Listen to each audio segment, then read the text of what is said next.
A service of KIBMradio.com, the Internet's home for an all old-time radio.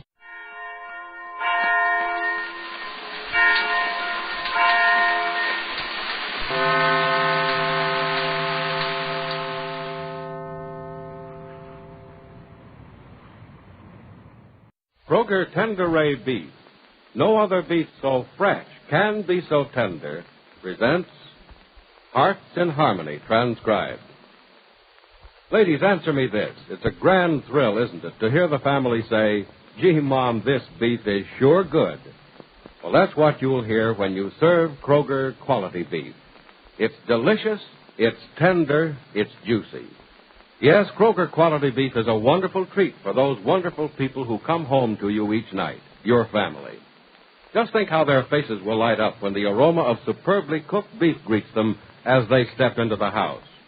And then just wait until they see the dining room table with a juicy Kroger quality beef steak or a crusty brown beef roast awaiting their pleasure.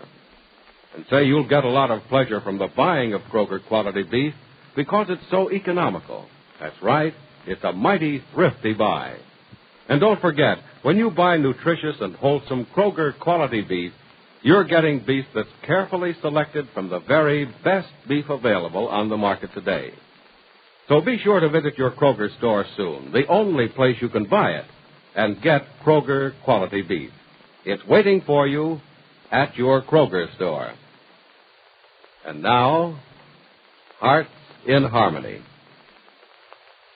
With Penny Gibbs just about to arrive at the important part of her job with Mrs. Carlton, Professor Rogers has taken steps to have Penny followed for her own protection. Penny doesn't know this, however, and feels that she can speak freely when she says to young Nora Williams, Nora? Yes, Miss Gibbs? Listen, dear, I'll be out of town for a day or two, but I think you'll be able to get along without me, won't you? Oh, crickets, yes, Miss Gibbs. Well, where are you going? I'm going to New York. Oh, how super. No, Nora. It's not a pleasure trip, dear. It's just business. Oh, but I'd be glad to go to New York City for just any reason. Well, I'll tell you what. What?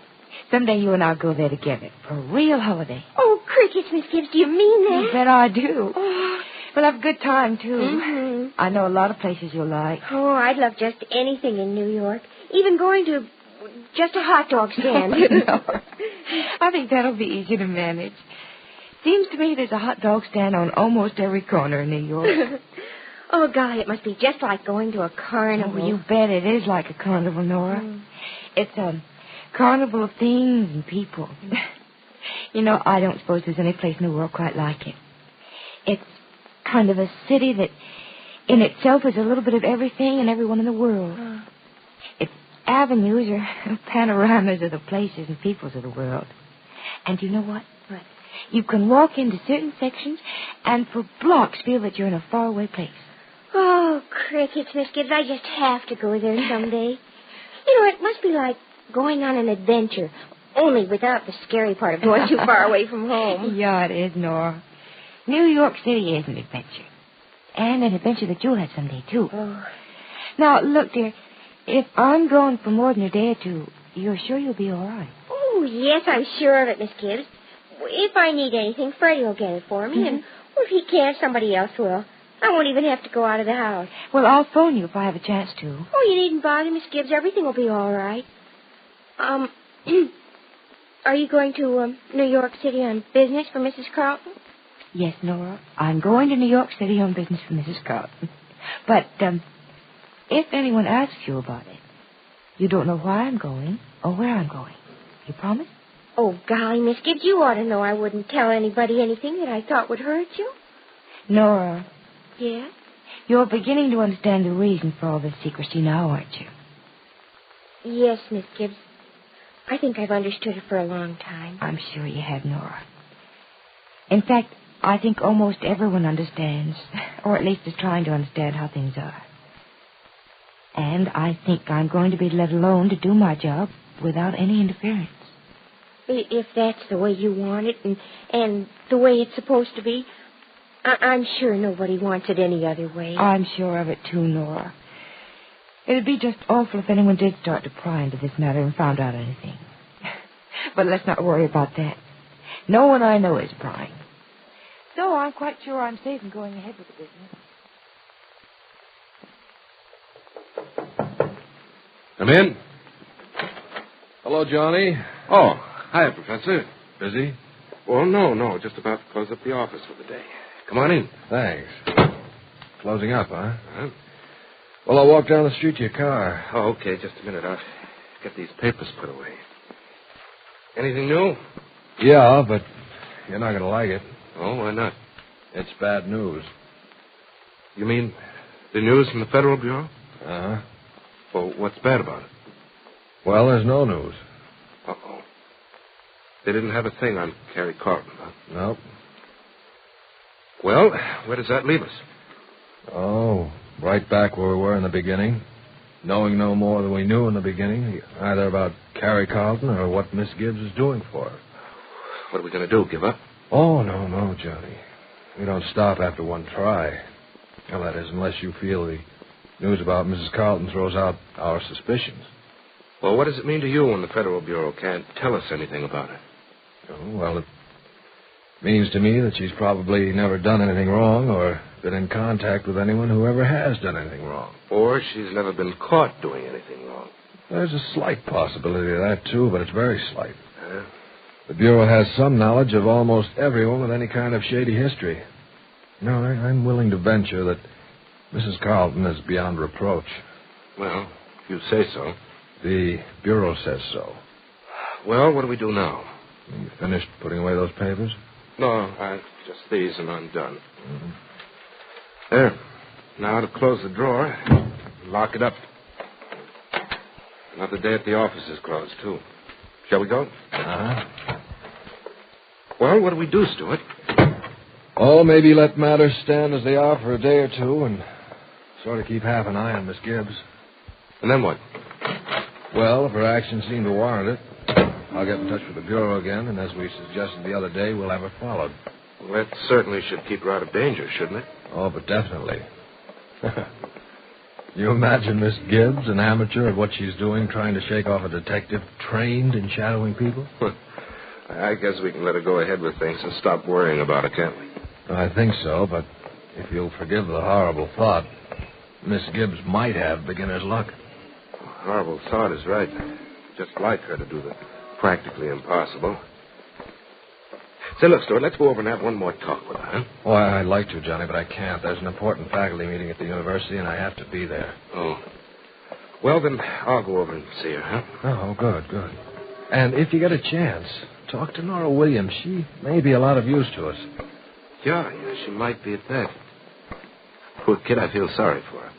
For Nora Williams? Mm-hmm. Why? Well, you know what a spot she must be in. Penny's probably made a promise not to tell anyone anything, and you and I are going to make a promise to tell everything. How could a poor kid know where to place her loyalty? I know I wouldn't know. I were in her place. Nora, that's the doorbell. Will you get it? Oh, yes, Miss Gibbs. Coming. Hi, Nora. Oh, Mr. Keith, come in. Not calling at the wrong time, am I? Oh, no. Who is it, Nora? It's Mr. Keith, Miss Gibbs. Are you busy, Penny? No, Johnny, I'll be right down. Swell. Oh, just go in and sit down, Mr. Keith. Yeah, I will, Nora, but look, I want to talk to you about something first chance you have. All right. If we don't get to it this afternoon, is it all right if I phone you this evening? Oh, of course it is. Hey, what's all this about phoning this evening? Johnny Keith, you ought to be ashamed of yourself. Oh, you're just jealous, Penny. You think I'm falling for Nora, don't you? Well, I certainly wouldn't blame you if you did. Did you hear that, Nora? She's given me my freedom to have an open courtship with me. Oh, Mr. Keith, it isn't fair to tease me like that. Nora Williams, you're blushing. Oh, I am not. It's just warm in here. I'm going upstairs in the baby's room where it's a little cool. Oh, she's cute. You know, you really shouldn't tease her like that. She might take you seriously. And I might take her out. Now you're teasing me. Aren't you conceited, though? Do you think you're the only girl in the world? No, of course not. Wrong again, young lady. As far as I'm concerned, you are. Johnny Keith, stop being silly. All right, I will, and come right to the point of my visit. And it's not going to be silly. Johnny, look. I'm going to stop you before you even start this time. Well, how do you know what I'm going to say? You're going to ask me once more to quit my job with Mrs. Carlton. Hey, what are you, a mind reader? No, I'm not a mind reader, but I can read the expression on your face. And you only look that determined when you're trying to talk me out of something that you know I can't be talked out of. Isn't there any chance, Penny? No, Johnny, there's no chance. I'm going right ahead with my plans. Mm-hmm. Plans complete? Just about. Which means that I'll start doing things now, and before long it'll be over. So why don't you do a very smart thing, Johnny? What? Relax. Forget about me and my job till it's over, and then you can see for yourself what I've done and why I did it. Well, I'm afraid I'm not going to have any choice in the matter. Good. Now you are being smart. Oh, Johnny, trust me, will you? Trust me when I say everything will be all right. It hurts me when I know that I'm the cause of so much worry to so many others. And if I could just make you and all the others believe in me and believe in what I'm doing, I'd be a lot happier. Okay, Penny, if it'll make you happier, I won't bother you about this again. But I want you to know you have many friends who are more than willing to help you anytime you want and ask for help.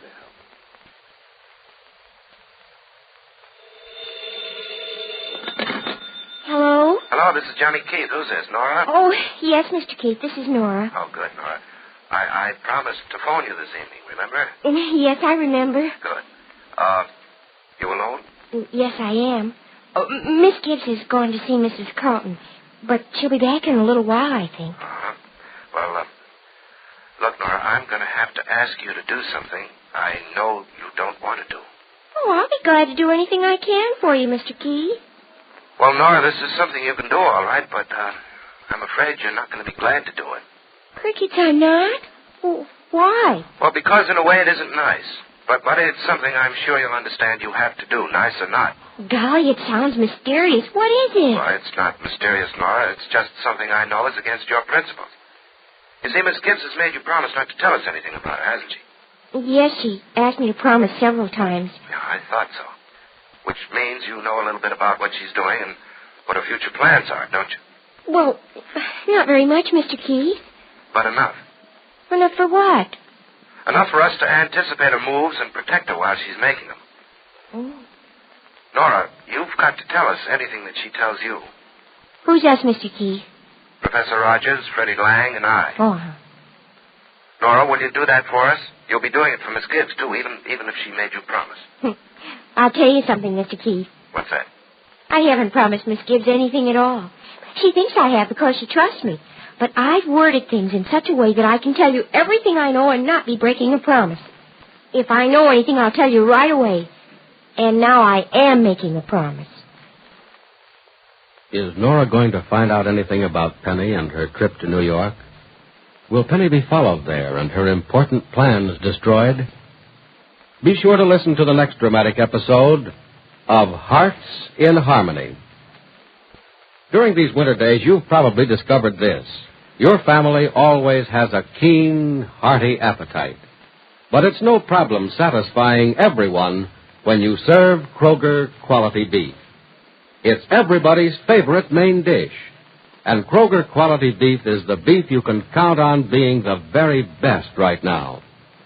What a welcome home for your family when they find it's Kroger quality beef for dinner. What a pleasant surprise to find beef stew, or a delicious, magnificently juicy steak, or a mouth-watering roast of beef. Whatever their favorite may be, your family is going to be mighty happy to find the tasty, nourishing beef dish on their own dinner table. So hurry up and get Kroger quality beef at your Kroger store. And remember, Kroger quality beef, an exclusive Kroger feature, is deliciously tender and juicy, and it's at your Kroger store now. Now your local announcer. Now stay tuned for X-1 on NBC. Countdown for blast off. X-5, 4, 3, 2, X-1, fire.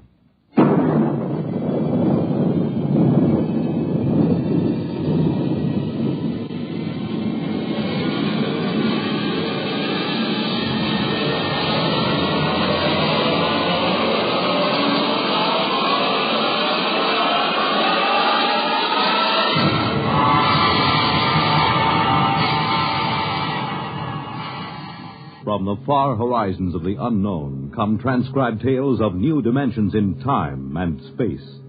These are stories of the future. Adventures in which you'll live in a million could-be years on 1,000 maybe worlds. The National Broadcasting Company, in cooperation with Galaxy Science Fiction Magazine, presents X minus 1.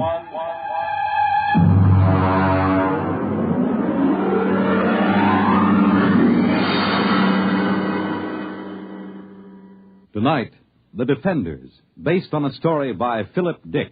And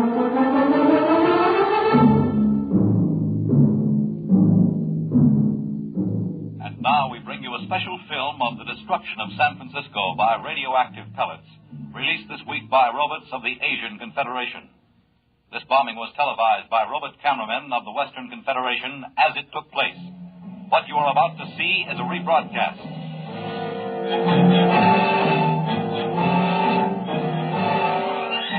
Here you see the heroic robots, the leadys, who defended San Francisco against the dastardly attack.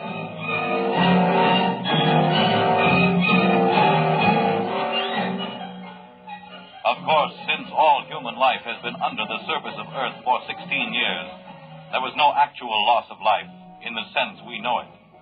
Still, the vicious destruction of Western leadys by this sneak attack by Asian robots. The surface war. The surface war, that's all we hear. It's all everybody works for. 90 cents out of every dollar goes for the surface war. Every man, woman, and child is either inventing new weapons or manufacturing robots to fight for us or taking care of the people who are doing the inventing or manufacturing. Mary, take it easy. I'm sorry, Dad. Maybe you've been working too hard at the university.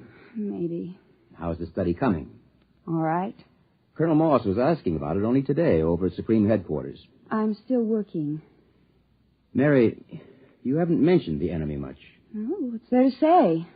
Well, is he as hateful as ever? He hasn't been feeling well. Pity. I hope he doesn't die. After all, he's the only living captive member of the Asian Confederation.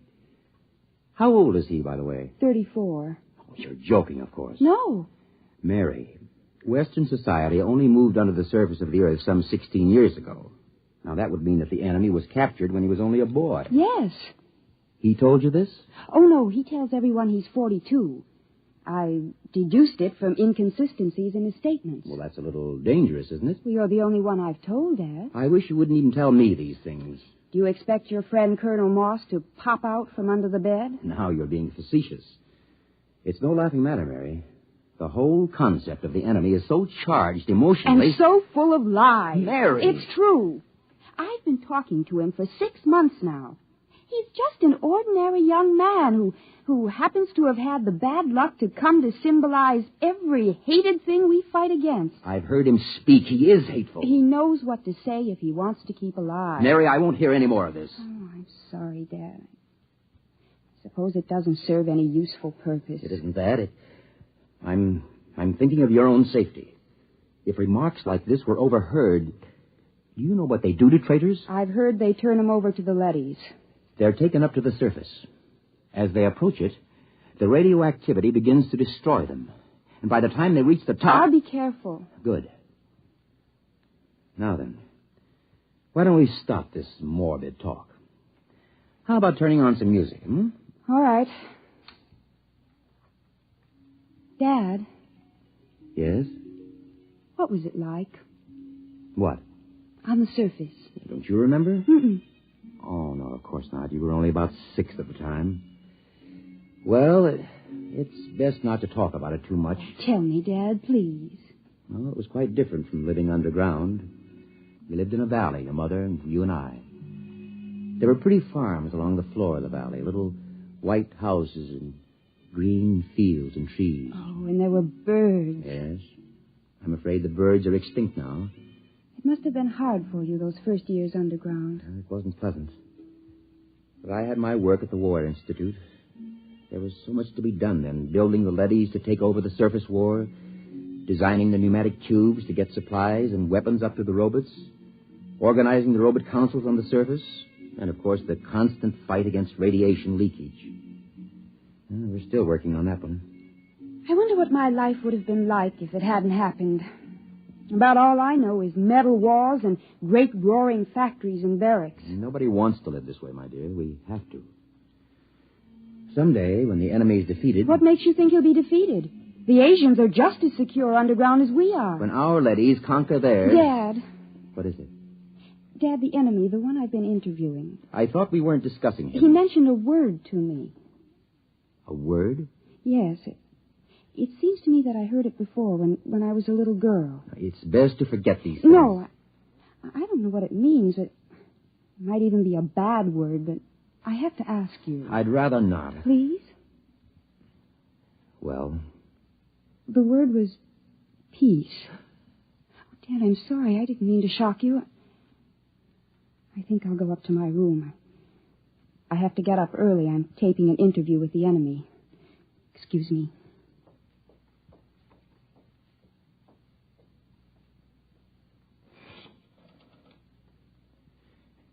Get me the Director of Internal Security.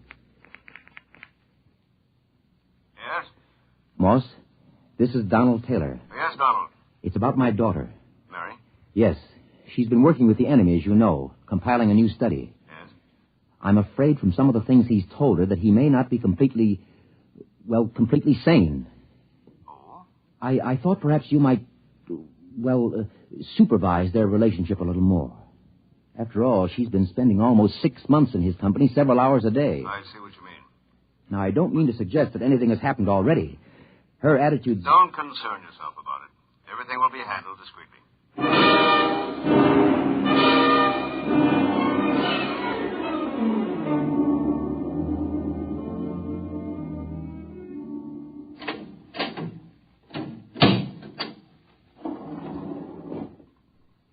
The enemy is waiting inside, Miss Taylor. Good.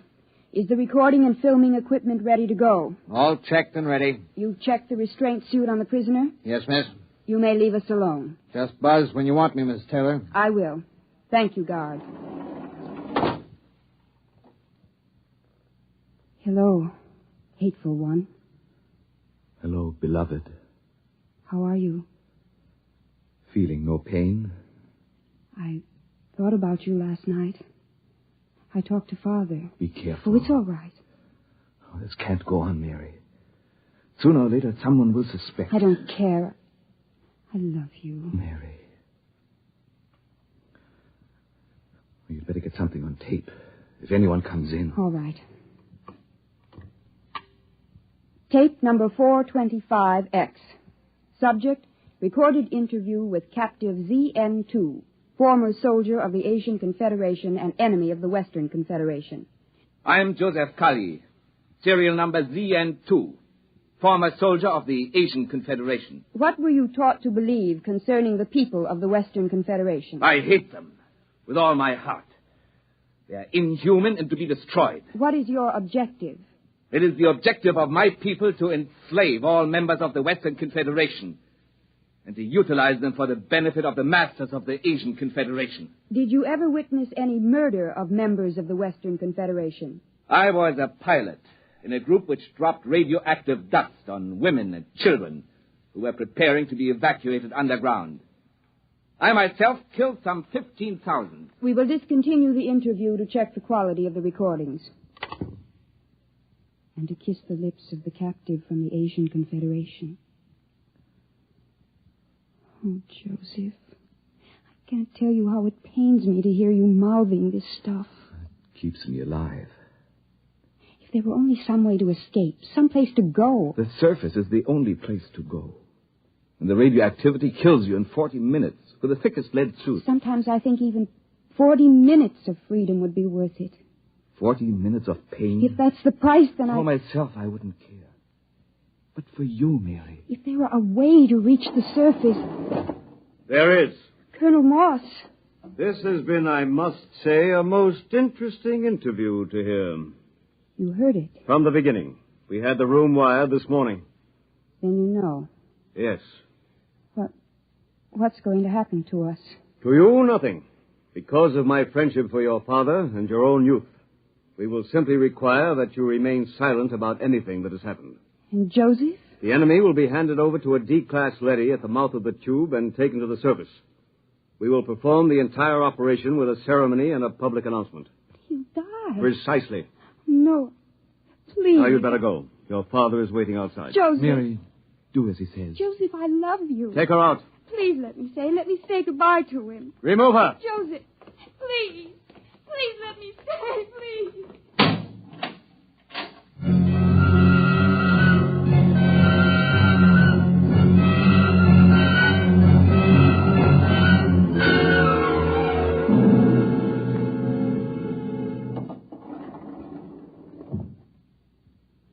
Father? Yes? Did you talk to Colonel Moss? Yes. And? He'll permit you to come along and watch the ceremony, provided there's no display of any sort, and, of course, a public denouncement of the whole matter. He's prepared a statement to the effect that the enemy tried to dupe you, that he used hypnosis, etc., etc. Well? I'll sign it. The ceremony is at the foot of the tube tomorrow morning at 6. At that hour, the enemy will be handed over to a D-class leady, which is being brought down from the surface. Remember your promise.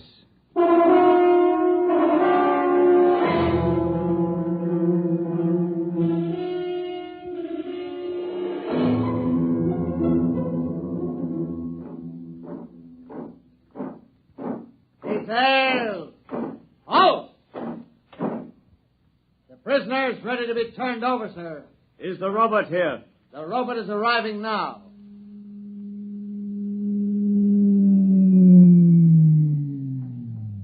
I'll give the orders. I wish to converse with it. Yes, sir. The robot has landed at the foot of the tube, sir. Switch on the intercom. Robot. Robot N71. Can you hear me? Yes, sir. We have a prisoner to turn over. He is to be taken to the surface and destroyed. Yes, sir. Before we send him into the radiation lock, there are a few questions the military would like to have answered. Yes, sir. How is the war going on the surface? The war continues. We are a little short of fast pursuit craft, the single-seat type. It will be noted. Our missiles pounded the Euro munitions plant of the Asian robot team last night with good results. Excellent. Are you ready to receive the prisoner? I am ready. I must warn all observers to remain behind the lead wall when the radiation lock opens. A few seconds' exposure to a hot leady is enough to cause serious damage. Prisoner, step forward. Father. Steady, Mary. Remember your promise? Yes. Is he? He's there. Oh, if I could only see him alone a minute. It's out of the question. Keep well behind the lead wall. Ready? Ready, Colonel. Open the lock.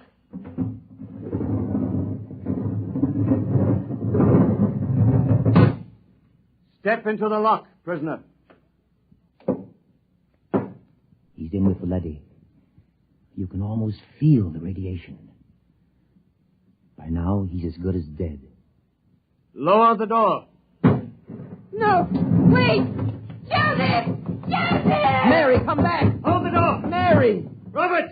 Remove the woman and take the prisoner to the surface. Hurry! She'll be burned to death. Don't go out there. The leady is pushing her out. Close the lock! Mary! Sergeant! Get a technician in a radiation suit to pick her up. Have her shielded and brought to the decontaminating chamber. Yes, sir. My daughter. You'd better get into a lead suit, Donald. We'll see what we can do to save her.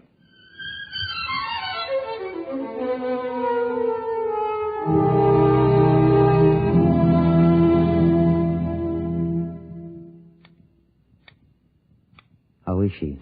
Bad? I don't understand it. What's wrong? She's cold. Not a trace of radiation. You mean the leady wasn't radioactive? It's impossible. Those robots are exposed to enough radiation in an hour to kill a regiment. Well, could the counter be defective? I checked it. No, it must be some freak. Somehow she avoided exposure to the rays. Yeah, you're a very lucky man, Professor.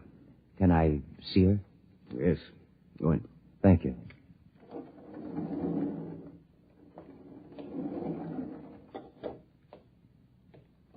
Mary. Hello, Dad.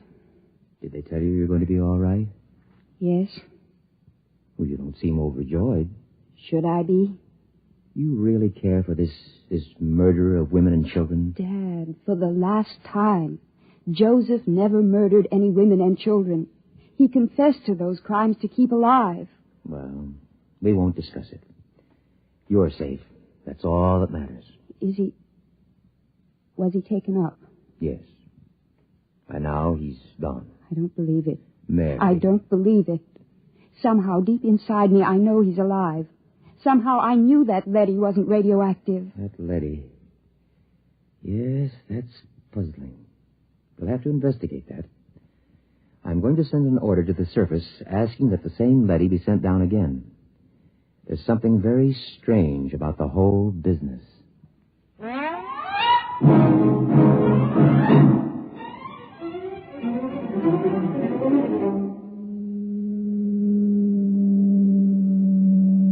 The tube is arriving with the leady as you requested, Professor. Good. I'm going in to examine it. Isn't that dangerous, even with the suit on, sir? It won't take me long. Very well. He's reached bottom. Open the lock. Father. Hold it. Mary, what are you doing here in a radiation suit? This is the same leady, isn't it? Yes. I was just going in to examine it. I want to go with you. Why? This is the leady that took Joseph up. I want to speak to it and find out. Now, Mary, why torture yourself? It's more torture this way. I have to know. If he's alive or dead, I have to know. He's dead. The leady will know. Please, Father, please. Very well. Close your helmet. Open the lock, guard.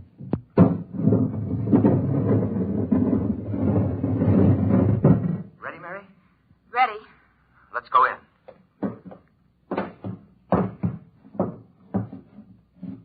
You're Robert N71? I am. The same who escorted the prisoner to the surface this morning? Yes. Is he? He is dead. The radiation killed him before he reached the surface. Oh, no.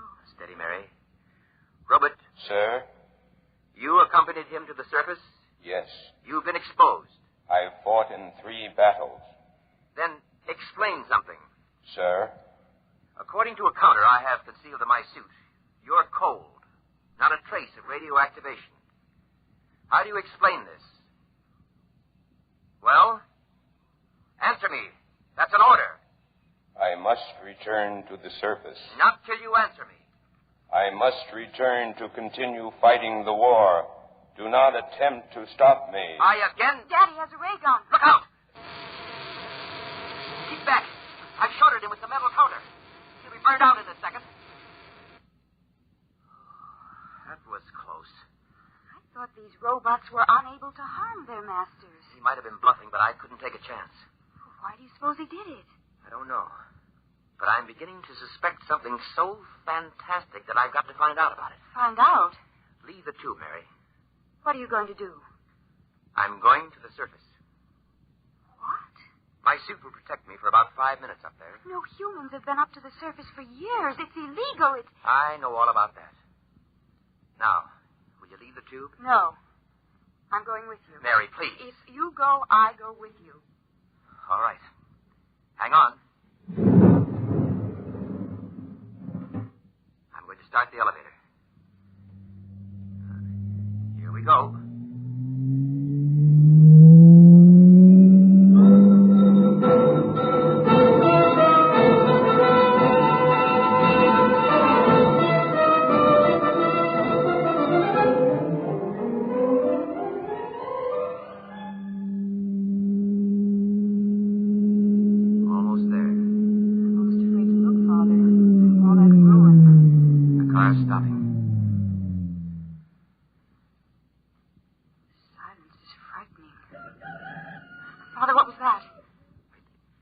Sounds like a rooster. It's impossible. There's no living thing on Earth. Open the car door. Father. Mary, do you see what I see? Trees, forests, a windmill, and farmhouses. Look, we must be dreaming. Father, birds, look. Unbelievable. Oh, no, I can't believe it. I can't. Raise your hands, both of you. It's a leady. Do as he says. He's armed. Good. I am Alpha 5, chairman of the Surface Council. What's this all about? Where's the war? The ruins? What's happened here? Can't you guess? The war. There is no war. There hasn't been any war for 15 years. No war? But the guns, the munitions... We've been destroying them as fast as you sent them to the surface. And the Asians? Their robots have been destroying their arms also. Why? How did this happen? What about those films of the destruction of San Francisco? What about those televised reports, the bombings, the slaughter? Models. Models? We have a full-time division of A-class robots who do nothing but photograph the progress of the fictitious war using scale models. The entire destruction of San Francisco, which you witnessed on your televisors, took place on a tabletop. How did this come about? Quite logically.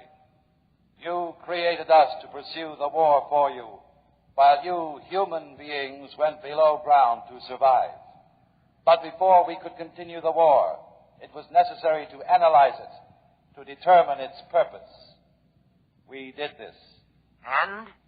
We found it had no purpose. War, to the logical mind, is absurd, but it fulfills a need in human terms. The need to direct your hatred of yourselves away from you and onto others.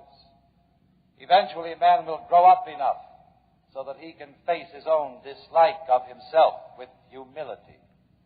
The time has almost come, as a matter of fact. Until it does come, we decided to preserve the illusion of war. Meanwhile, we rebuilt the cities, replanted the farms, and kept everything in readiness. We are the caretakers. And what will happen to my daughter and myself? You will remain on the surface with the others. Others? There is a small group of members of the Asian Confederation which came to the surface only a few months ago. They are farming a valley not far from here. By the way, you may remove your radiation suits. There is no radiation. You said the others. Does that mean that the prisoner, the one who... He is alive and well. Father, he's alive. Where is he? In a farmhouse not far from here. He has rejoined some of his people. Would you take me to him? Can I see him? Of course, if you will just follow me. Wait. There's another car rising in the tube. Stand aside.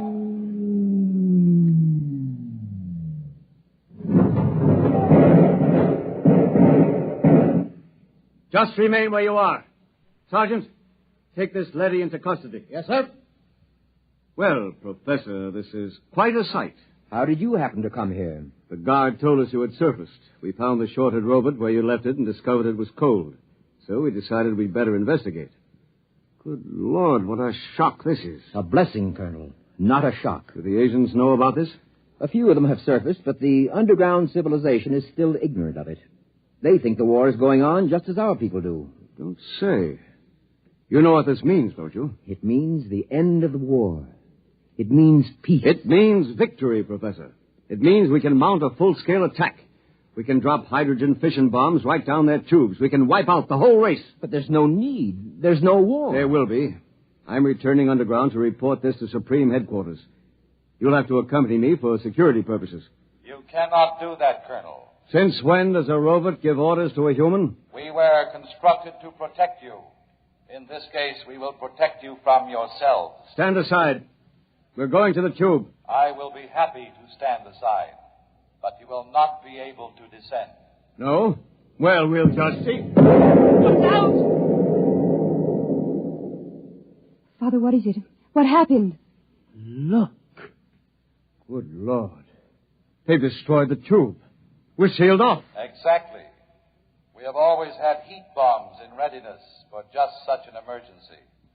Lead and rock are fused for a depth of some 10 miles. It will be years before your people can reconstruct the tube. I don't believe it. It makes no difference to us whether you believe it or not. Men, destroy this robot. There are many more. Destroy him.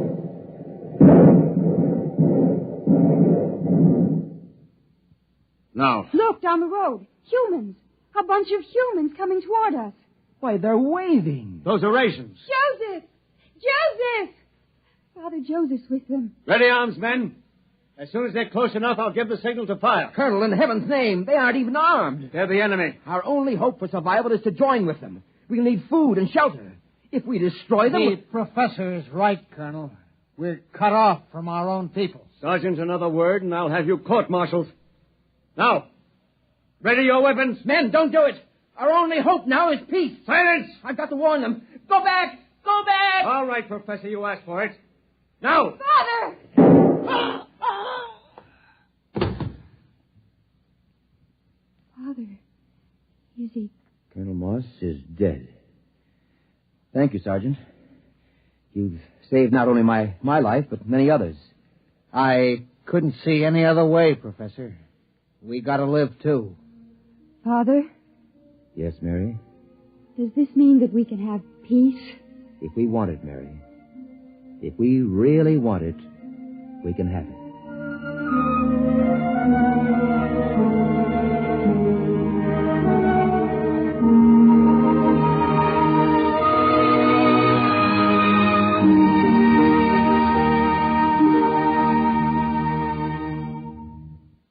You have just heard X-1, presented by the National Broadcasting Company in cooperation with Galaxy Science Fiction Magazine, which this month features the Clifford D. Simak novelette titled Drop Dead, the story of a perfect world, accommodating and peaceful. But how it got that way was less ghastly than how it stayed that way. Galaxy Magazine, on your newsstand today. Tonight, by transcription, X-1 has brought you the George Lefferts adaptation of The Defenders, based on a story from the pages of Galaxy written by Philip Dick. Featured in the cast were Lydia Bruce, Warren Parker, Grant Richards, Robert Dryden, Michael Ingram, Stan Early, and Ivor Francis. Your announcer, Fred Collins. X-1 was directed by Daniel Sutter and is an NBC Radio Network production.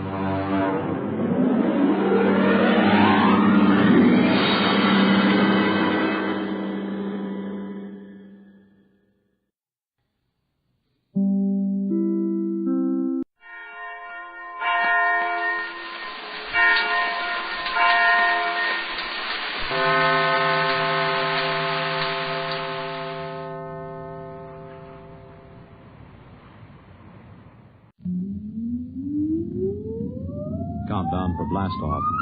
X-5, 4, 3, 2, X-1, fire.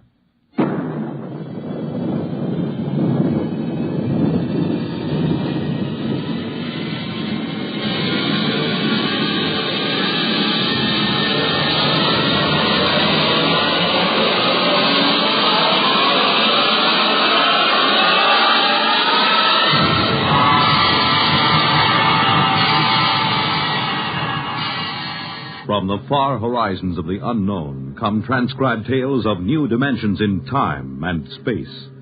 These are stories of the future, adventures in which you'll live in a million, could be years, on 1,000 maybe worlds. The National Broadcasting Company, in cooperation with Galaxy Science Fiction Magazine, presents X-1.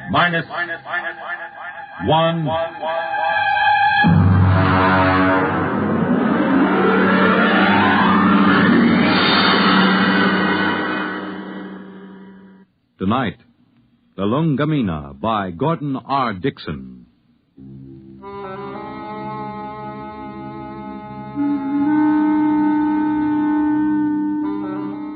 Blame Clay Harbank, if you like, for what happened at Station 563. Or blame Bill Peterborough, the one we called the Kid. I blame no one. I'm a Dorsai man. That means I was brought up on one of those tiny planets a million light years from nowhere. Being a Dorsai man is quite a responsibility. We are a very polite people. We have to be. Because when we get angry, we fight to the death.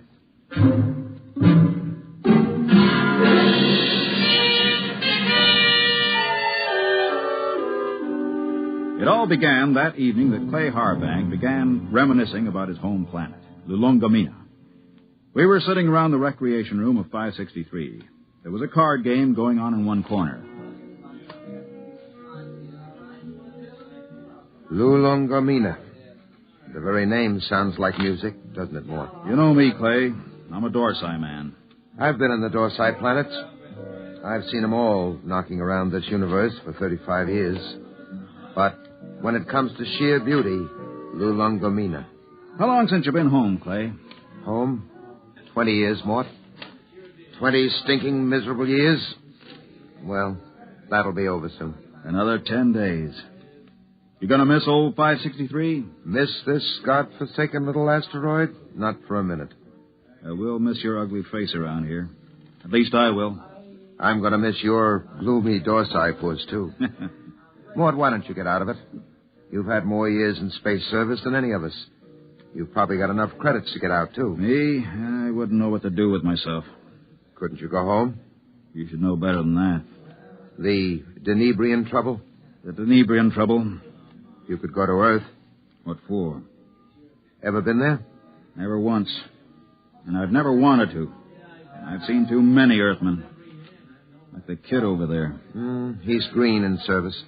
He's full of greed and stupid hate like the rest of them. No, that's not for me.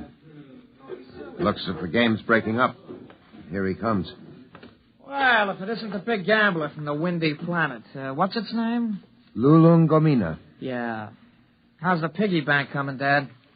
The piggy's a gentleman, kid. He never overeats, so he won't ever get indigestion. Sour grapes. You see this wad of credits? 500. How long you have to work for 500 credits, Dad? How many trips you have to make around this asteroid? How much closer to falling in your grave you have to come? You look as if you made a killing. I always make a killing. I'm a natural-born gambler. And I don't just talk about it like some. I think I'll go out and take a turn around the station, Mort. Fine, I'll go with you.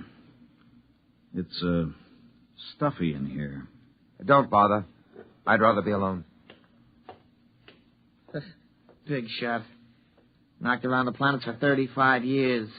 Used to have a reputation as the hottest gambler in the systems. Comes from the most beautiful planet in the universe. Bull. Why don't you lay off him? Kid, let me give you a piece of sound advice. Go ahead. Lay off Clay Harbank. He's been around the systems a lot longer than you have. He may not be any chicken, but he's a tough baby when the situation calls for it. You trying to scare me, Mort? I thought you Dorsai guys were smarter than that. I'm beginning... No, look, kid. No, look. No offense, Morty. I wasn't trying to insult the Dorsai people or anything. I got to go do a flight check. I'll see you.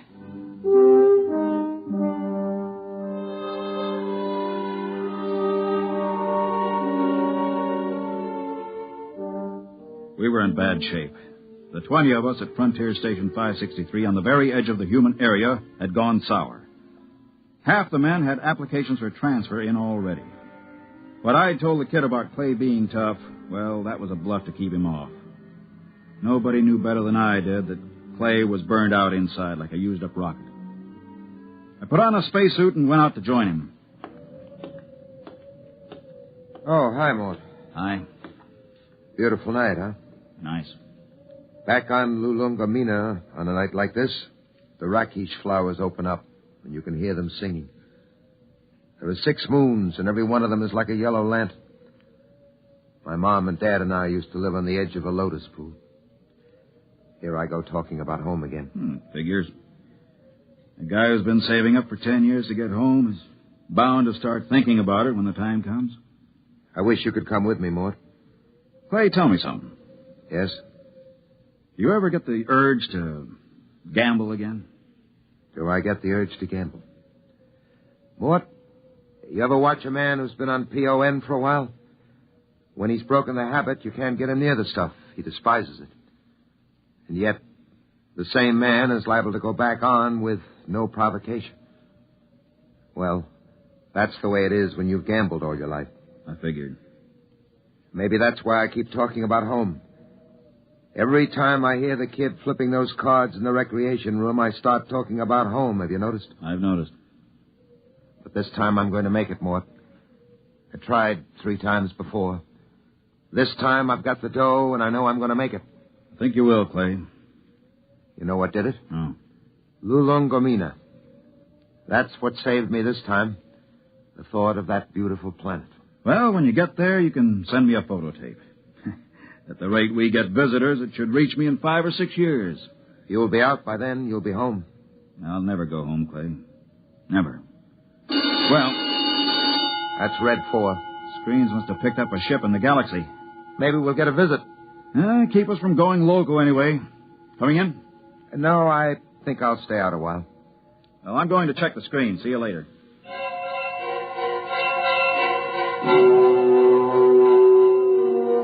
Red 4 meant simply that a ship was entering the galaxy. The chances of it touching down on 563 were pretty remote, unless it happened to need a clearance for Earth or Mars. The screen was black by the time I got there, but the kid was filing a report. Oh, hiya, Mort. Hey, what's a Hixabrod like? Why? We're having one for a visitor. You don't say. I just came in over the receiver. What'll he be like? A Hixabrod? Stiff as a poker, proud as Lucifer, honest as sunlight, and tied as a camel on his way through the eye of a needle. What do they look like? Oh, they're kind of humanoid, but they have a deadpan face that never changes, like a mask. Oh, they're a little scary, I hear. Oh, that's a green skin and the scales. Also, they run about 8 feet tall. I wouldn't tangle with one if I were you. Back on Denebria once, I saw a Hixabrod rip a man to ribbons with its claws. Why? The man made the mistake of insulting Hixa. That's one of the twin planets they come from. Pretty touchy, aren't they? Not really. They're a very level-headed race. You know the Hixabrod reputation, don't you? No, you didn't hear much about them on Earth. Well, they're the first and only mercenary political arbitrators in the known universe. A Hixabrod can be hired, but he's absolutely incapable of being influenced or bribed. He tells the cold truth and nothing but the cold truth. And, brother, when a Hixabrod tells you the truth, it's plenty cold. It really lets you have it, huh? They're a small race and very much in demand. If some kind of political dispute comes up from planetary to inter-alien, both sides hire a Hixabrod to represent them. That way they know the other side is being completely honest. Oh, that's very interesting, you know. Very interesting.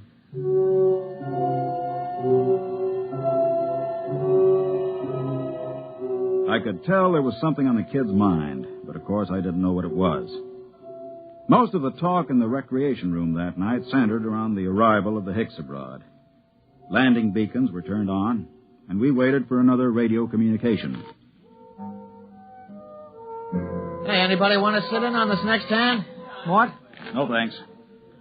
Well, I know better than to ask the galaxy's foremost gambler here. That's right, kid. Well, maybe when this Hixabrod gets here, we'll be able to work up a decent game. Do Hixabrods gamble? No, kid, they don't gamble. That's too bad. Well, we can always sit and listen to you lying about what a beautiful place Lulungameena is. Kid, you just went too far. Yeah, you're going to do something about it? That's right, I'm going to punch your little nose. Break it up! Break it up! Clay, you all right? Yeah, I'm okay. Well, you better get to the infirmary. Have your mouth taken care of. Kid, you get to your quarters. Since when are you giving orders? I'm telling you to get to your quarters. You better do what he says, kid. He's a Dorsai man. That's all I've been hearing since I got here. What big gamblers come from Lulungameena and how Dorsai men are killers. So far, I've seen nothing, but I heard a lot of talk. You're going to get to your quarters? I'll give you 5 seconds to start moving. You better go ahead, kid. Okay, Mort.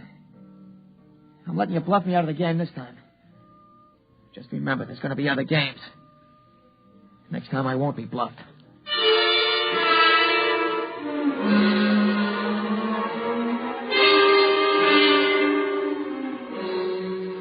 He left the recreation room. I felt a slight and not unpleasant shiver run down between my shoulder blades, and my eyes were still hot. I'd almost lost my control that time, and my senses told me I'd better be careful. For the next 3 days, the tension of 563 was almost unbearable. Clay Harbank seemed to age 20 years after the kid knocked him down. Now hear this, all personnel. Now hear this, all personnel. A ship is approaching for flight check. A ship is approaching for flight check. Report to Central. Report to Central. Well, this is it, Clay. We're getting the Hixabrod. Seems almost like home having a Hixabrod with us. They're all over the Tarsian system, you know. You speak Hixabrod? You have to on Lulungameena. Oh, I didn't know that. I picked it up during the third exploration. Long time ago, huh? We're not getting younger, Clay. Yeah. I found that out. Don't take it so big. He's just a punk kid. Sure. And I'm just a dumb old man. Forget it. That's touchdown. You ought to be here in a minute. That does it. He's down. Look at that ship, huh? Let's go. You'll need some help with his baggage.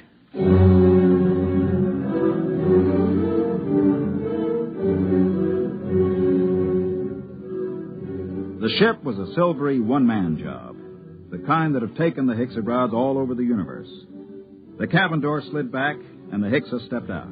He was as green and scaly as a lizard, but there was a certain unmistakable dignity in his bearing. Since I spoke the language, I was the first to greet him. Belt the Hutch and Hexabrod, welcome to this place. I greet you, Dorsai man. My name is Mort Bianski. I am called Dorlassus. Come. I'll show you to your quarters. Thank you. How long will you remain here? Only for one night. I wish clearance for Mars. I'm sure it can be handled. This way.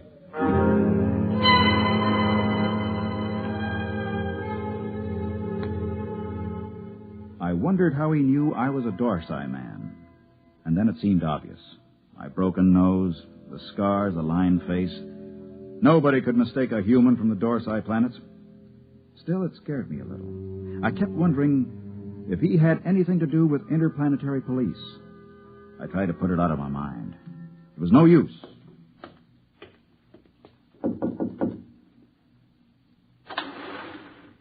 Mind if I come in, Clay?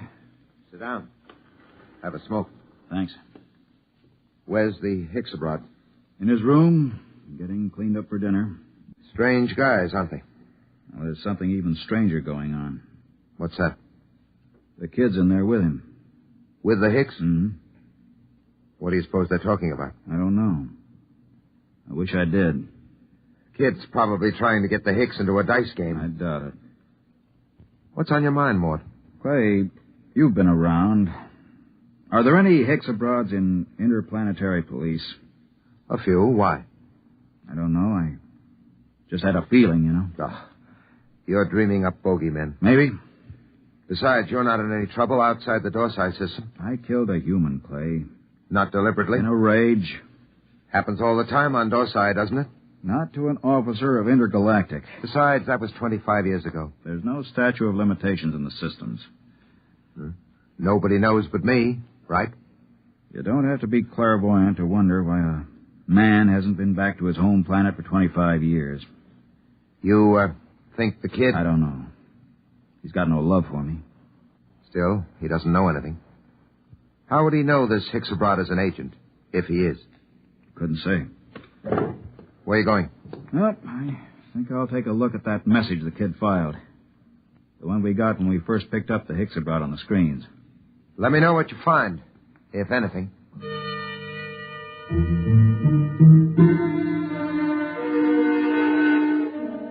I walked through the empty corridors to the communication center.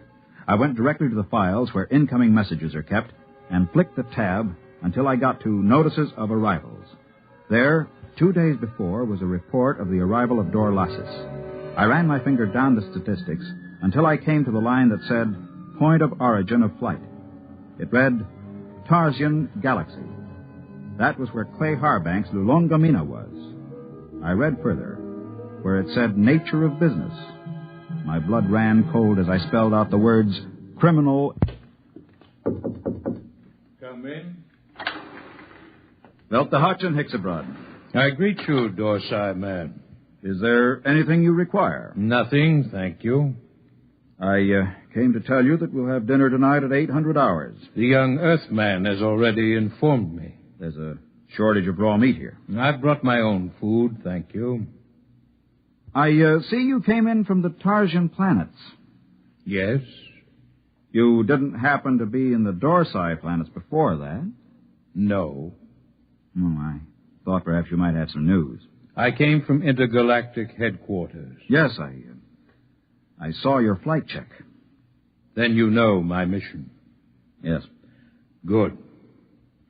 How long do I have to pack?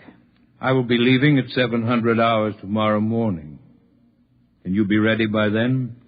Yes, I guess so. Good.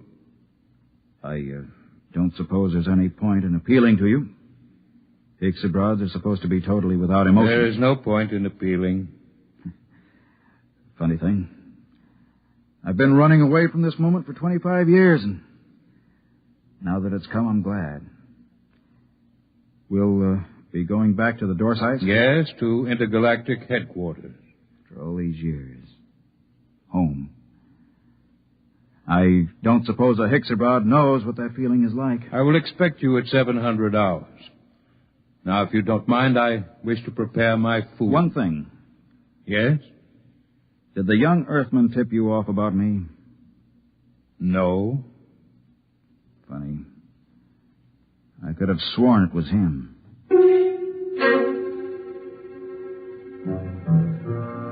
That was that. When a Hixabrod tells you no, you can bet your life he isn't lying.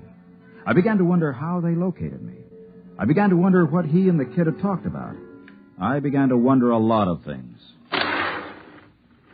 Well? He's an agent for Intergalactic.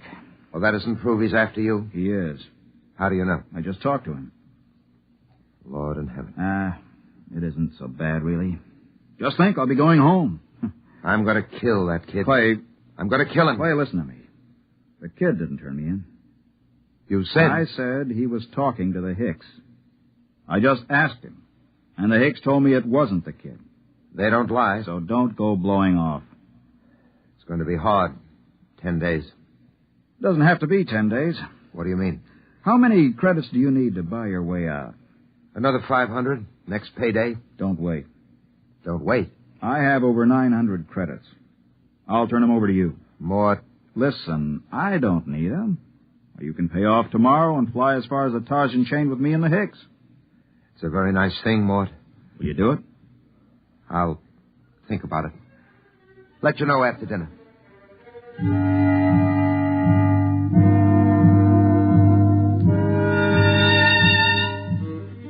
I thought of running away, but there was really no place to run once they tracked you down. And the Hixabrods were utterly relentless once they'd agreed to bring a man in. Since they had no feelings, they made no judgments. They were absolutely certain that a man would get a fair trial. I packed my stuff and went in to dinner. The Hixabrod was at the head of the table eating his raw chinsu meat. Pass the gravy, please. Dorlasis. Yes? They tell me that the Hixabrod home planet is a very beautiful place. It is true. Well, I'm from Earth myself. Yes. I'm curious to know what this beautiful planet of yours looks like. The kid's pretty talkative tonight. What's cooking? I don't know, but I don't trust it. The flora and fauna are maintained in excellent natural balance. No local surplus has exceeded 1% of the normal population for the last 60,000 years. Life on Hixa is predictable. The weather is controlled within the greatest limits of feasibility. The symmetry of the landscape is without parallel in the universe. Very pretty picture. Very attractive home world. But I regret to inform you, Dorlasis, that I've been given to understand that it pales into insignificance when compared with another beauty spot in our universe. Your Earth? I wish I could say yes. No. This place is so wonderful, I doubt if an Earthman like me could get in. In fact, I've never seen it. But I've been hearing about it for some months now. And either it's the most wonderful place in the universe, or the man who's been telling me about it is a rotten liar. Get your gun, kid. Get your gun. Why guns? You call me a liar. Why use guns when it's possible to prove the thing one way or another with complete certainty? For months now, you've been telling me two things. One, that you used to be a gambler. Two, your precious Lulungameena is the most wonderful place in the universe. The question is either statement true? They're both true. You'll back them up? With my life. I'm not asking you to back them with your life. Just back them with that nice little hoard you've been accumulating all these years. Clay, don't. Well, you said you were a gambler. Bet with me and prove it. Suppose I do. How do we prove my statement about Lulungameena? It's easy. We have with us at this table a Hixabrod. In a conversation with him, I found out that he's just visited every planet in the Tarzan chain. Now, as everyone knows, a Hixabrod never lies. Do you think you could judge this point, Dorlasis? The point can be judged. Well, gambler? Clay, it's a trick. Don't bet. How much will you bet, kid? All I got. The equivalent of 10 years' pay. Well? You're on. Dorlasis. Okay if I question you? Proceed. You've been to the planet in the Tarsian chain, which this man calls his home? I must ascertain the position of the planet. The fourth planet. Ah, yes. The one with 6 moons. That's it. I've been there recently. As you well know, since we spoke of it only this afternoon. We did speak of it, that's true. Now, will you tell me, you know the planet? Yes. You know its geography? I do not repeat myself. Is it a large planet? No. Is it a rich planet? No. Was there not a rain of radioactive fallout from an explosion of a nearby star only 5 months ago? There was. Did it not destroy every piece of vegetation and leave this planet a gutted, smoking ruins, charred and ugly? It did. Well, gambler? You haven't asked him the main question yet, kid. Would you like to ask him? All right. Hixabrod, the question to be judged is this. Is Lulungameena the most beautiful and the most wonderful place in the universe? Yes. It is. What? Well, kid? That's a trick. It's a rotten trick. I don't believe it. The Hicks is... The eyes of the Hixabrod were narrow and baleful as he pushed back his chair. You could almost feel them burning as he dragged his scaly feet over toward the kid. He stopped about 6 inches from the kid and held both his hands up, palms near the kid's eyes. There was a clicking sound, and we watched 11 sets of gleaming razor-like claws shoot up from the tips of the Hixabrod's fingers. Their points were almost against the kid's eyes. Look at my hands, Earthman. Are they not clean? Yes. Do you doubt that I have told the truth? No. Then there is nothing further to discuss. I bow to you, gentlemen. I thank you for your hospitality. You will excuse me.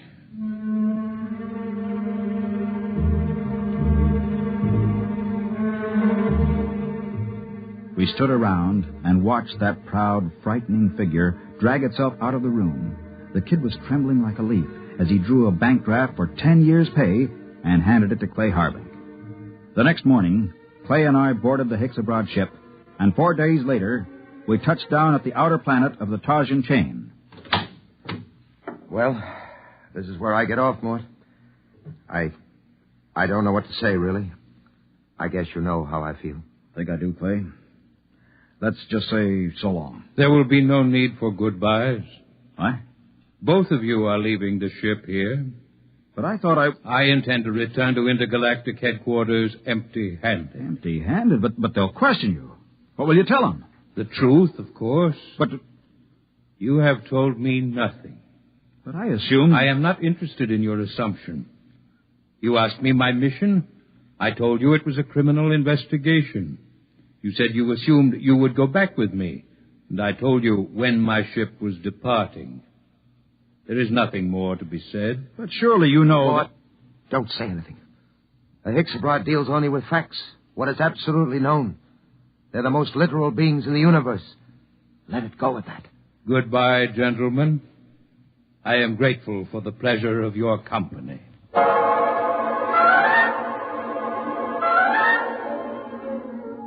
5 minutes later, Clay Harbank and I shook hands at the exit of the spaceport on Tarsus 10.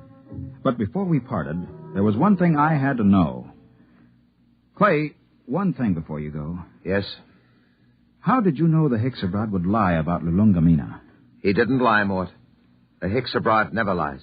But Lulungameena... Mort, let me tell you something. Lulungameena is a word in use throughout the Tarsian planets. Actually, it's a Hixabrod word. It means home. All I did was ask the Hixabrod if home was beautiful. He simply said yes. And the Hixabrod, as everybody knows, doesn't lie.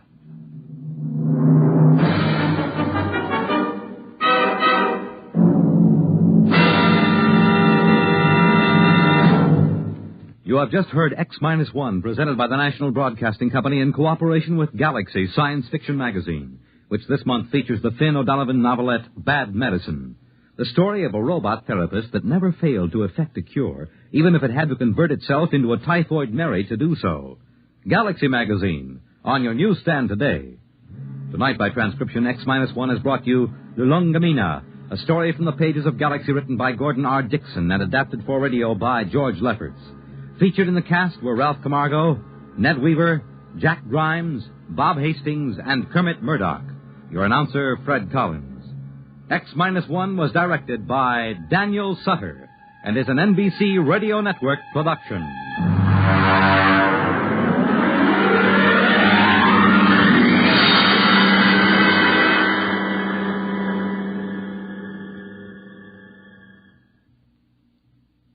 X-1 came to you from our Radio City studios in New York. Next week, listen to Project Mastodon, Clifford Seamak's story on X-1. Follow the news with Chet Huntley tonight on the NBC Radio Network.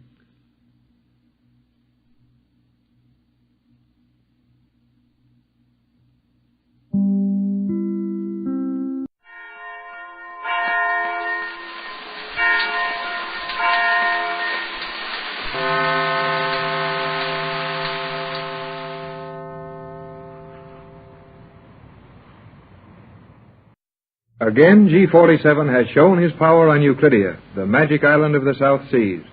When Jerry Hall started off the homing pigeon to Johnson on the rescue boat, things looked very bright.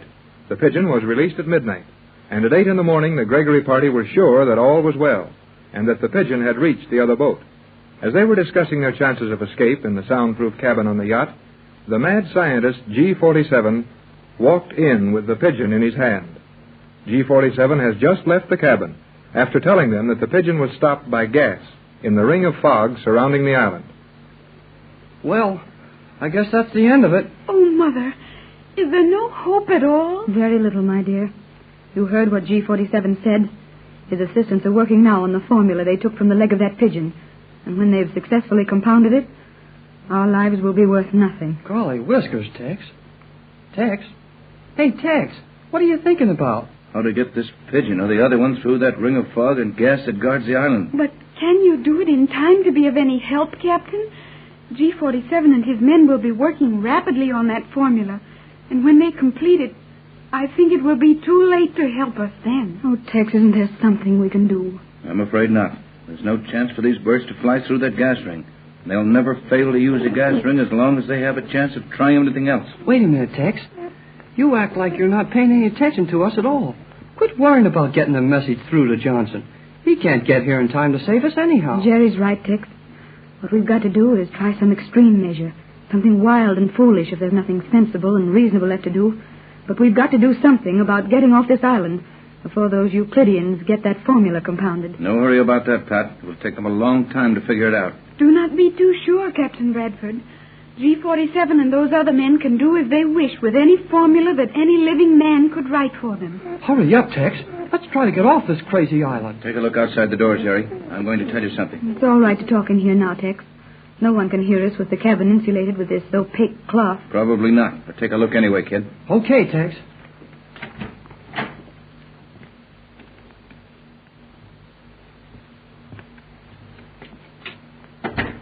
All clear out there. The skipper's at one end of the passage and the engineer at the other. All right. I'll just let the pigeon rest here on the bunk.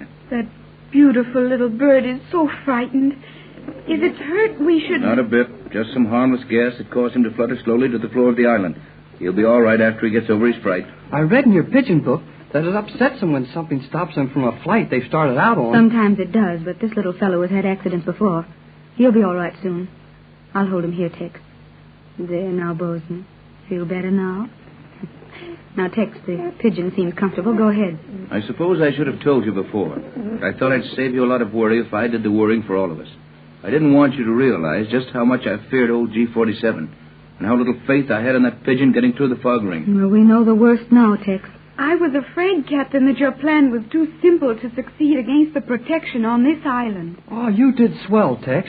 Nobody's going to blame you when old G47 works out that formula and comes to do whatever he's going to do with us. That's what I'm trying to tell you, kid. I've had my mind on the pigeon and can't seem to stay on the subject. But you can quit worrying about the formula.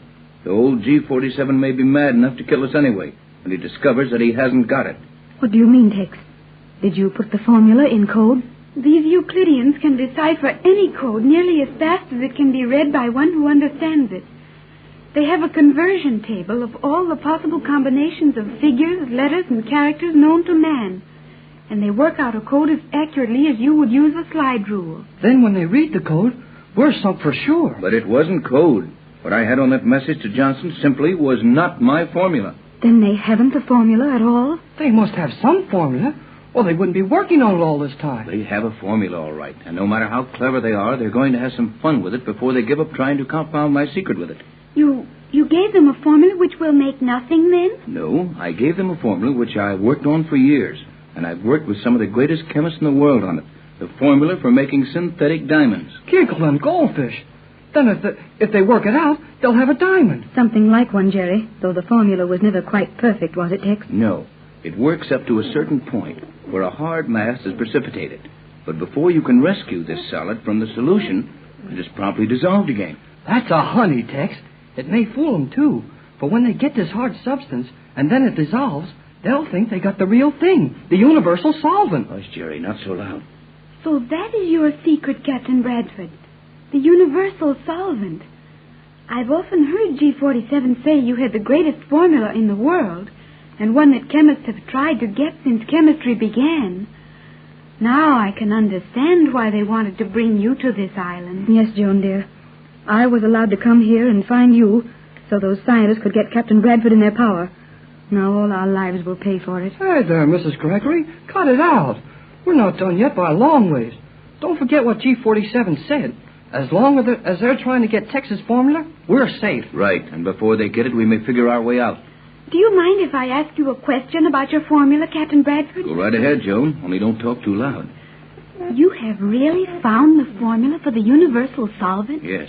You've actually used it to dissolve every element and combination of elements known to science? Yes, Joan, I really have it. What do you use as a container to keep it in? I thought that was coming, Tex. Joan's got her head fastened on tight, all right.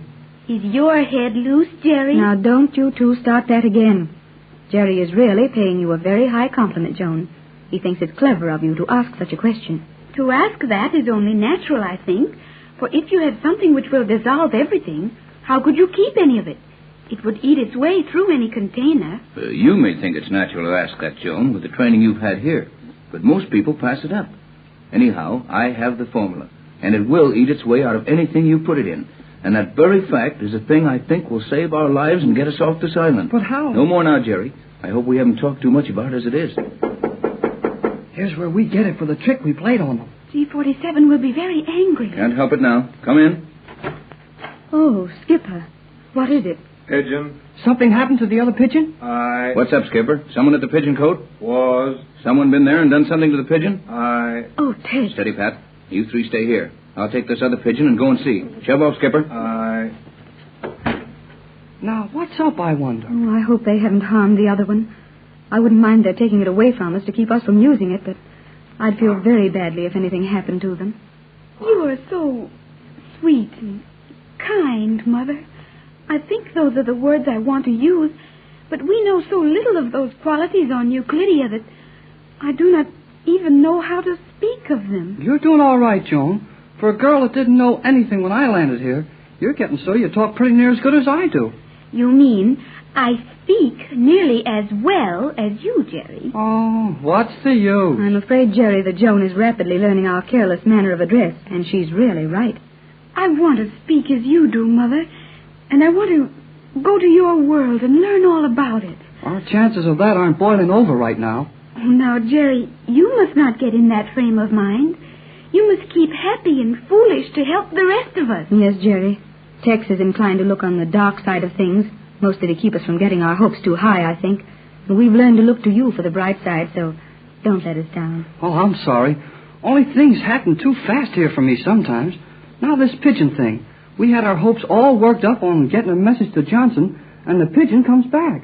But they didn't get Captain Bradford's formula, Jerry, and that is something. Yes, something. But what will G47 do because he was tricked? He won't do anything till he gets Tex's real formula.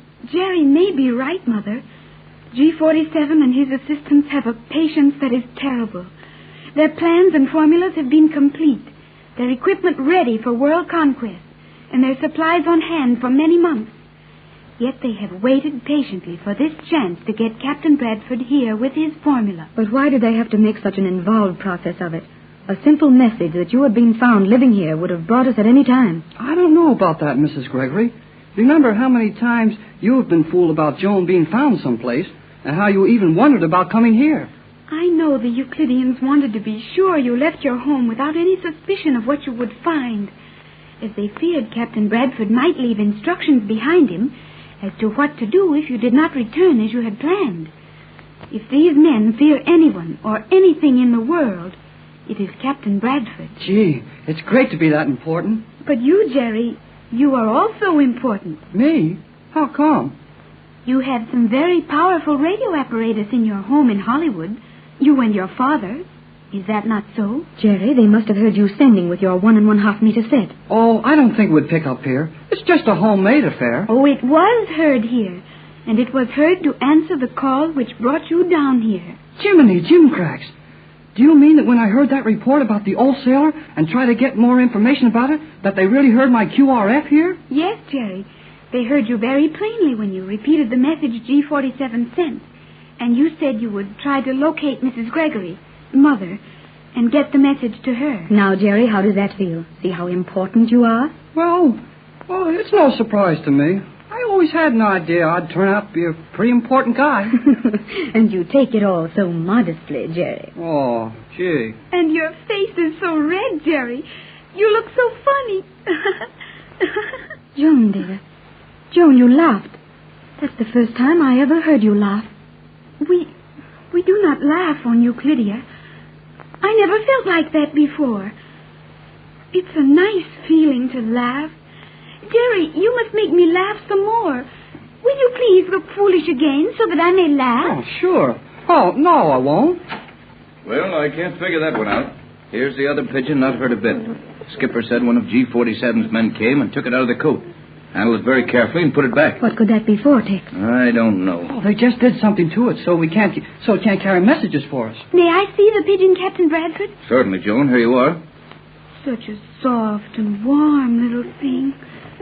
He's rather nervous, I think. Let me see. Yes. So that is it. This pigeon could not leave the island now, Captain, through the fog ring. Have they done something to it so the gas will affect it? Wait a minute. Let me feel that pigeon. Yep. Remember when we got off the yacht the first time and we tried to walk? That magnetism held us still, even our hands. What do you see, Jerry? He feels it, Captain Bradford. Before you had time to leave the yacht, when you first landed, a magnetic paint had been put on the rail and deck of the yacht in the yellow darkness, so that you could not move when the current was turned on. Then that is what's been done to this pigeon? I can't see it. The paint is colorless and odorless, but it lasts for many hours, and this pigeon is now covered with it and could never get outside the magnetic circle. We have lost our only hope, Captain Bradford. When Jerry released a homing pigeon with a message to Johnson on the rescue boat, it was stopped by gas in the fog ring surrounding the island. G47 is now working on the formula taken from the message, the formula he believes to be Captain Tex Bradford's universal solvent. The other pigeon has been covered with magnetic paint to make it impossible for him to fly through the fog around the island. It is daylight, and as there is no chance of planning anything further toward their escape or rescue until dark, Mrs. Gregory and Captain Bradford are working in the chart room of the yacht, while Joan takes Jerry on a tour of the magic island. Now, Jerry, you must do just as I tell you and do not touch anything without permission. This is going to be some sightseeing tour. Like letting 2 of the prisoners in jail go around and look at the other prisoners. You're supposed to be a clever boy, Jerry. Supposed to be? I am clever. Then if you are, you should appreciate the opportunity of going through some of the laboratories and control chambers on the island, and perhaps observing something which will facilitate our ultimate plan of escape. Hey, look, why don't you learn to talk English? All those big words are just a waste of time, and besides, I'm too busy for that. You would find the larger words more expressive, Jerry, if you would only learn to employ them more frequently. Okay, well, where do we start looking at all this stuff? We've been all over this island now, and I haven't seen anything but these little steel houses on top. We are nearly to the general elevator shaft entrance. I will take you down into the subterranean observation chambers. Well, take me where something makes a little noise, will you? This walking around on concrete that sounds like carpet is getting on my nerves. There are not many places on the island where you will hear noise, Jerry. It is made silent deliberately and has proven the best method of protection yet discovered. I don't see how. Anything foreign to the island and its people, any boat, device, or method of communication which has any sound, is recorded instantly.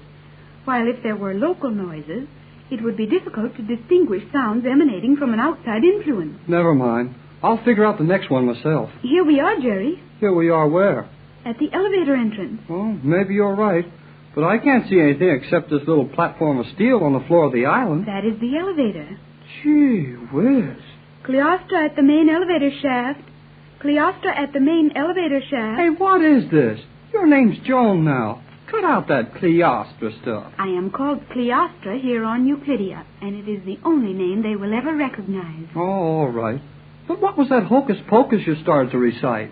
When I identified myself, my voice was recorded in the main control chamber in the center of the island. One of the guards looked out to see if it was really I, saw you with me, communicated with G47, secured his permission to allow you to enter, and started the machinery which is raising the top of the elevator shaft. Oh, there wasn't time enough for all that to happen. When you have been longer on Euclidia, you will learn the reason the Euclideans speak of time in seconds. Minutes are too long for the speed and accuracy of things on this island. Everything on this island is nutty. Boy, look at that thing come up out of the island. It's pretty near as tall as we are now. It will soon be ready to enter. But say, when I ran after those fellows who went down inside the island when they thought someone was escaping, that was a regular building. It stuck up out of the island all the time. We didn't have to wait for it to grow like this thing is doing. That was the elevator in the control chamber. Only the trusted members of the scientist group are allowed to use that. Then why didn't they stop me when I tagged along with them? Doubtless they thought you would foolishly say something or do something that would be of use to them. Remember, these men want very badly something that Captain Bradford, and only Captain Bradford, has. Keep quiet. If they heard you asking for this elevator, they can hear all we can say now. Certainly they can, but we will talk about nothing that is not already known. Now the chamber has stopped rising. We may enter. Okay, but that wall looks kind of solid to me. It is opening now. How's that thing run? Compressed air? No, Jerry. All elevators on the island are run and controlled by electromagnets. Gee, a magnet strong enough to lift that elevator? Were not the magnets strong enough to pull my mother's large yacht to the island? That's right.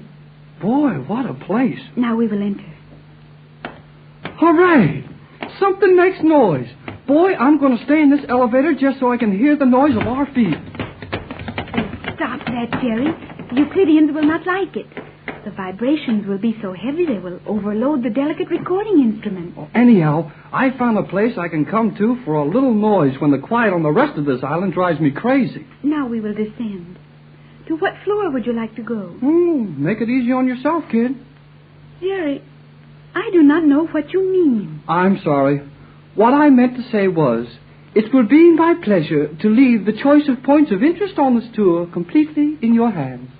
Why, Jerry, you can speak properly when you want to. Oh, I can do a lot of things that I don't show off about all the time. Well, let's get going. I think you would enjoy seeing the submarine locks. We will go down to the 5th level, 50 feet below the ceiling of the island. You may press the indicator button there, the numeral 5. Okay, it's pushed. Boy, this is slick. The door is closing all by itself. Nearly everything on the island is automatic. Now we're starting down. This sure runs nice and smooth. What happened? We've stopped. Only for a moment. That is a check on the 10-foot level. And that happens on every floor, every level? On this elevator, yes. Some of the private elevators of the scientists and the escape elevators will drop rapidly and continuously. But this one... That's the 2nd level, huh? Yes. Now it will release again. You see? This elevator is made so it may only be run one floor at a time, as it is in general use by everyone on the island and can easily be stopped at each floor from the control chambers in the event of escape. there it is again. The third level now. But I don't see how all this is done by magnets.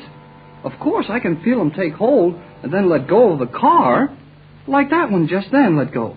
But how do they pull it up and control it all by magnets? They employ both types of electromagnets. The tractive is used to move the car through the shaft, and the portative to hold and release it at the various levels. You sure learned a lot from these guys. Now we're at the fourth level. The next one will be ours, huh? Yes, the car will automatically stop and the door open at the fifth level. I wish Captain Bradford and your mother could see all this. Oh, they will. I wanted them to come with us today, but Mother and the captain had something to work on in the chart room of the yacht, and I think they wanted to be alone while working it out. Gee, we're at the fifth level now. And this is 50 feet below the top of the water? 50 feet below sea level? Hardly that, Jerry. At high tide, the surface of the island is well above the water level. Remember that you stepped from the deck of the yacht directly onto the island pier. Oh, sure, that's right. But we're 50 feet below the top of the island, and maybe 40 feet below water level? That is right, Jerry. Now, when this door opens, I will take you on an inspection tour of the island submarine locks. This is the level at which they are anchored. And you can get into the subs down here in more than 6 fathoms of water? Naturally. G47 has always said it was very stupid to call a boat a submarine when it had to be loaded on the surface. These boats have never been on the surface. Oh, where do they build them then? On this level. You will see one under construction when we... Well, that is strange. The door should be opening now. Well, maybe we're supposed to push something to make it open. No, it will open automatically or not at all. I've never seen it take this long. Something's wrong with it then. What'll happen if I try to open it? Nothing. You will simply not be able to open it. Well, I'm going to try anyhow.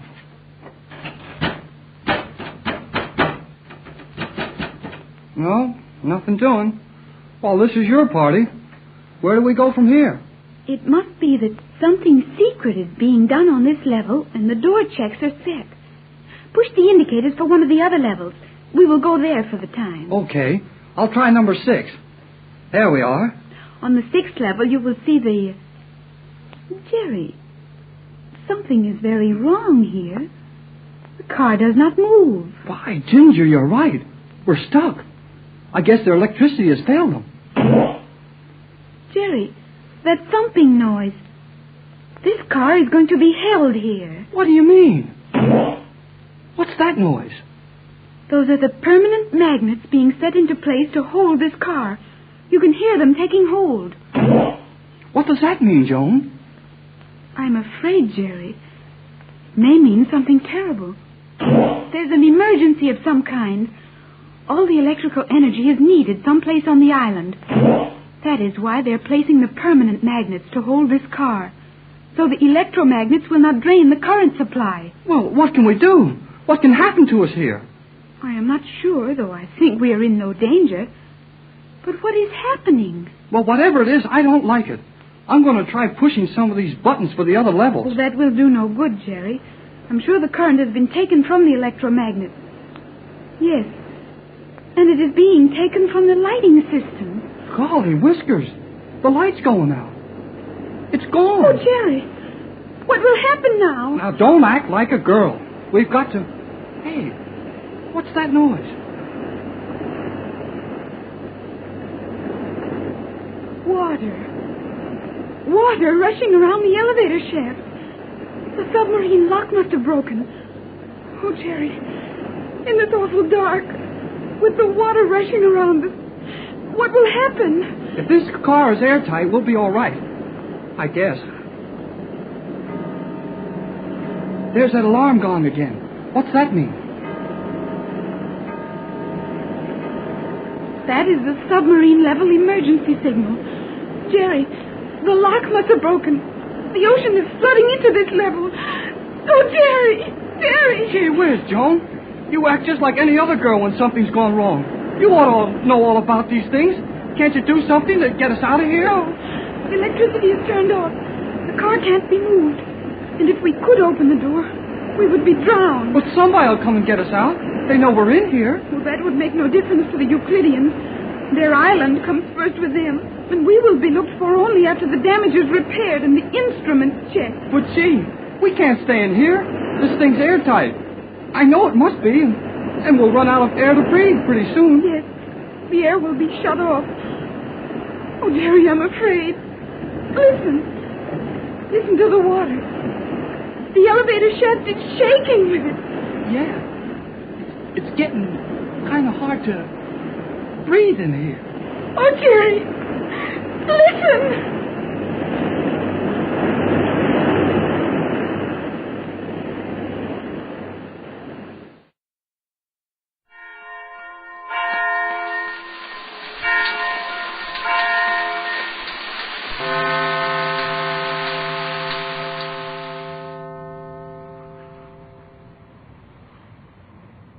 Exploring Tomorrow.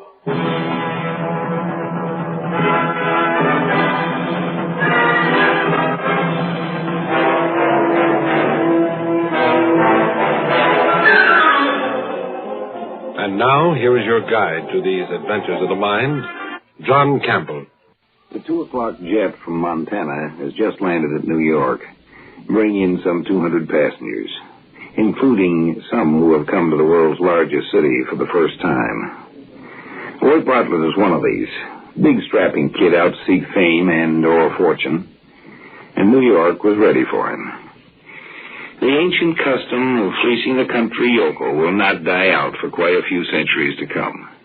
He just emerged from the port terminal and was looking around, big-eyed and confused and bewildered by the immensity of it all, when a girl came up to him. Hello there.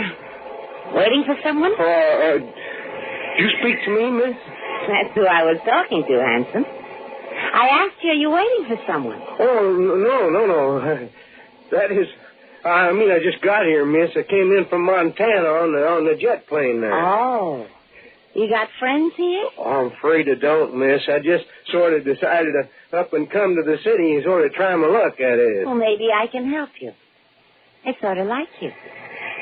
You do? Mm-hmm. You know, something in me wants to help strangers, to show them the ropes. And I've got free time now. I'd like to, spend it with you. Oh, you're so kind. You're so pretty. You think so? Oh, yes. You're the prettiest girl I've ever seen. Your smile, your eyes, you're good. I can tell you're warm and sweet. It's good of you to come to talk to me like this, to stand so close to me.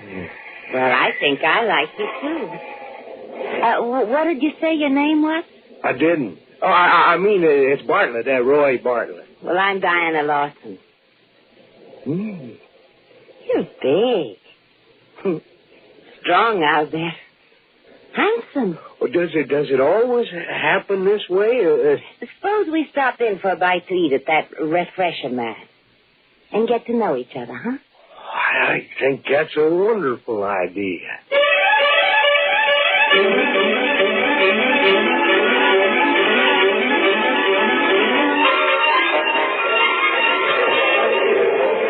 You see how it works, Troy? Each drink you want, you put a half credit coin in the slot and punch out the combination. Mm-hmm. For a martini, you punch out 4, 3, 6, like it says on the board up there. Here, give me the money. I'll get us some drinks. All right. 4, 3, 6. There we are. Wow. 2 nice dry martinis. Here, you take yours and we'll go to that table. Oh, careful, silly. Don't spill it. Well, aren't we going to get anything to eat? Oh, we can eat later. The occasion calls for a drink to celebrate your arrival.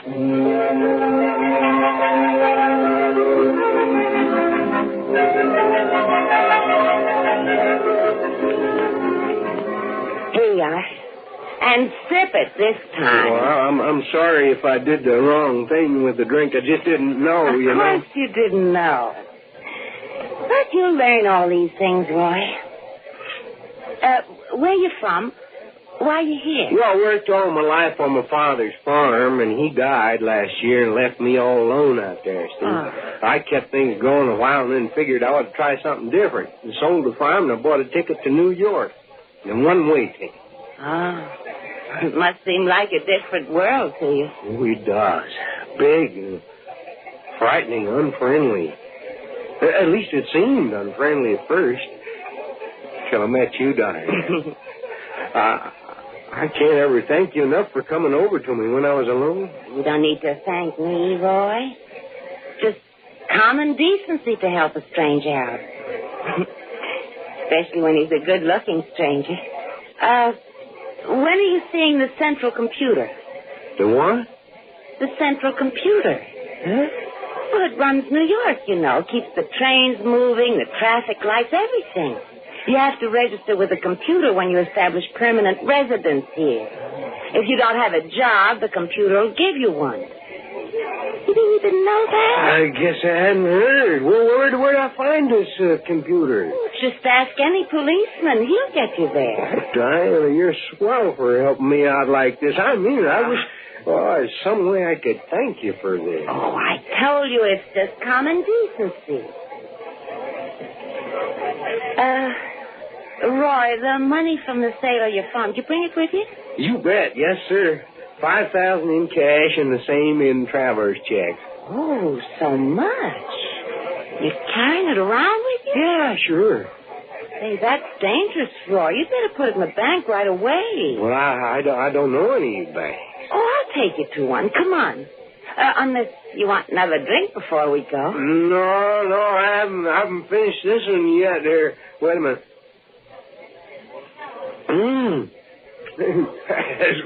Those things taste better after you've had a few, you know. Now, come along. I'll take you to the bank and then to the computer. Oh, it's wonderful of you to take this interest in me. They warned me New Yorkers were unfriendly people, but they sure aren't.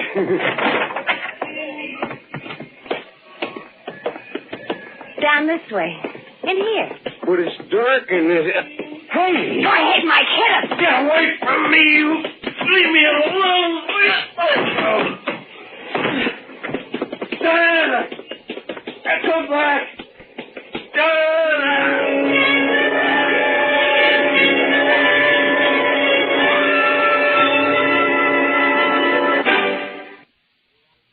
You are Roy Bartlett, age 25, height 6 feet 2 inches, weight 185 pounds, born in Helena, Montana, 17 February 2184.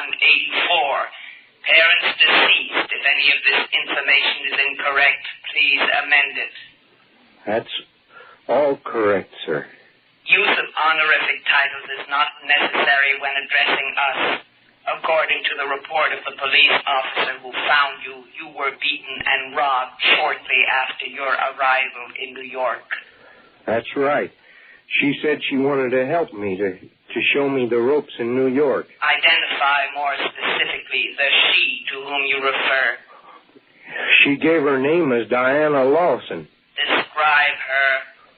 Oh, she's medium height, 5'4" or so, and blonde hair. Good looking.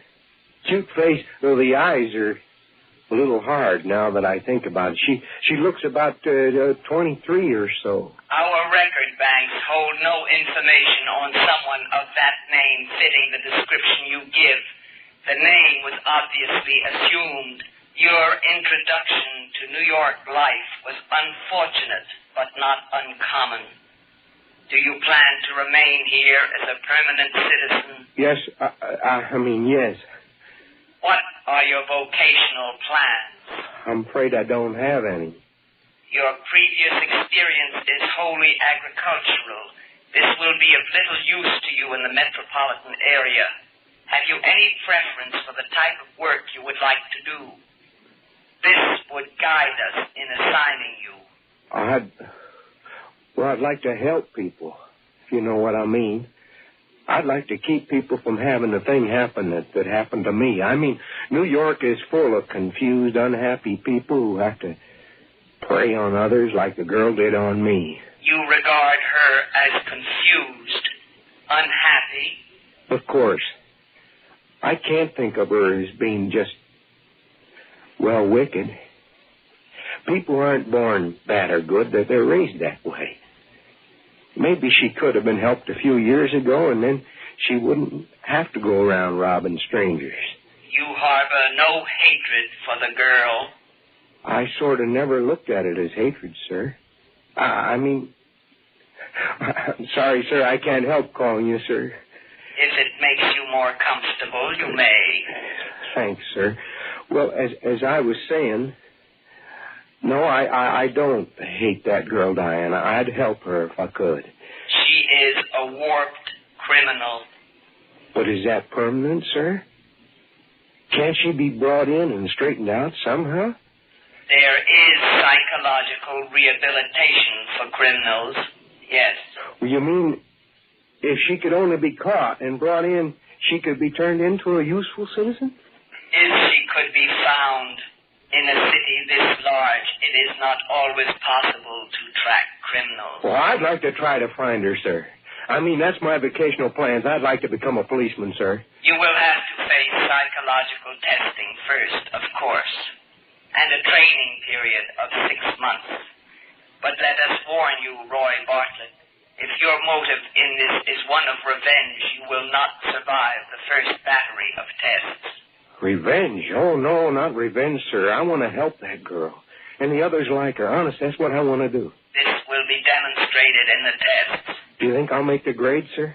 The tests will answer that. But I mean, you computers can figure probabilities. Can't you tell me if... You are most unusual, Roy Bartlett. But the probability favors your success. You will be taken to the testing center immediately. And if you are approved, you will go to the training camp. Oh, thanks, sir.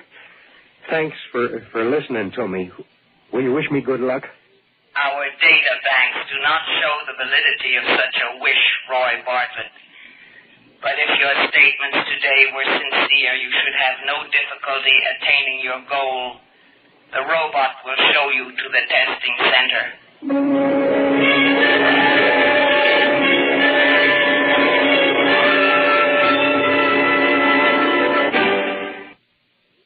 Of course, a computer can talk about revenge.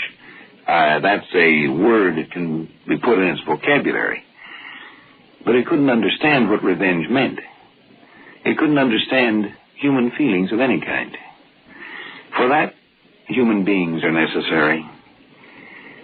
For that, Roy had to be passed along to human beings who could teach him, could understand him, could help him understand himself, and find what his life work should be. Mind if I sit down here, miss? You seem to be alone. I am alone. Glad to have some company. Sit down, stranger. Thanks. Thanks very much. You waiting for someone? Yeah, I was. I don't think he's going to show up. You must know how that sort of thing is. When someone you're counting on doesn't show. Yeah. Yes, I know what that's like, Diana. And I've been looking for you almost a year. You know my name. Who are you? You mean you've forgotten me, Diana? I suppose you would have. The pitiful greenhorn you picked up last March? The Montana fella. That's right. Roy Bartlett. You taught me how to drink a martini, remember, in this very place. And then you taught me what it was like to be robbed by someone you trusted. I'm getting out of here. You can't keep me here. You'll leave when I want you to leave, Diana, not before. Sit still. Don't make a fuss. Let go of my arm. You're hurting me. Just sit and try to look relaxed. Don't attract attention. You can't prove anything. Now, leave me alone or I'll call a cop. Go ahead, Diana. Call one. Now, look. That badge. Oh, no. That's right. I found a job in a big city, Diana. 6 months of training and the breaking-in period. I don't happen to be wearing my uniform now, but the badge is real. What are you going to do with me? Take you away, Diana, to Psych Center, where they can help you straighten up and grow the way God meant you to. You know, girl, you really did help me, and it really was worth the $5,000 you took from me. I didn't know what I wanted to do, and you showed me how to get the kind of job I wanted.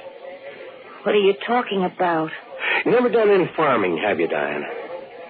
Probably don't realize what a farmer's job is. Well, it's making things grow strong and right the way they were meant to. But I guess I got sort of tired of working just with plants. No. They'll kill me. They'll make me into something I hate, and something that'll hate me.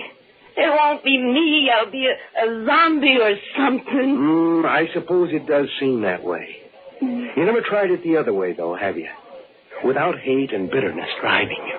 You mean tried being dead? No, I haven't. No, I mean stop running and start doing what you want for yourself instead of what you think you want to do to somebody else. Now, look. We need Mike, too, your accomplice. He's outside, isn't he? Yeah. Okay. Let's walk out together. Act natural.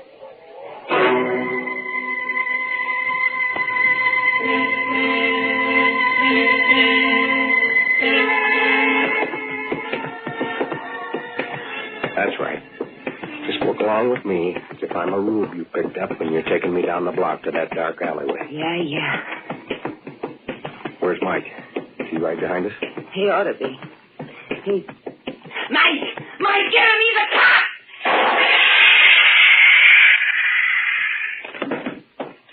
That stun gun blast ought to keep him on ice for a couple of hours.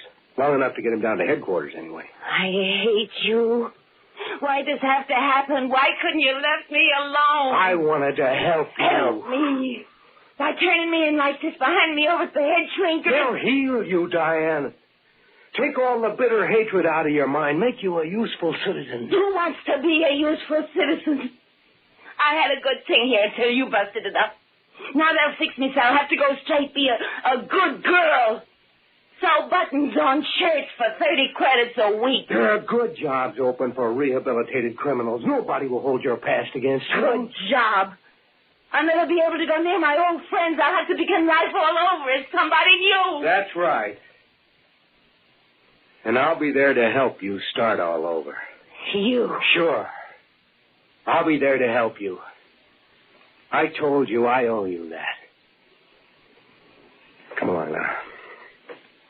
Let's go down to headquarters.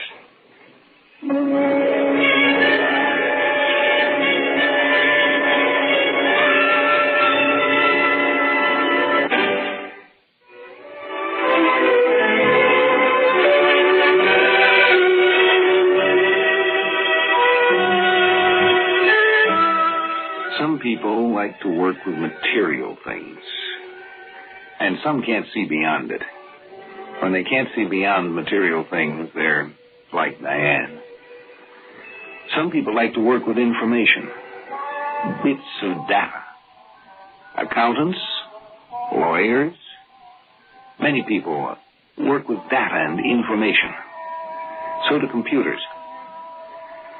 But some go beyond that and want to work with human beings. Now, some lawyers are not merely information handlers. They're human handlers. I guess Roy was one of those who wanted to go beyond the material and even the low-living things. He wanted to work with humans. You see, Diane did do him a favor, and he did owe her a favor. She'd shown him what his real-life work should be.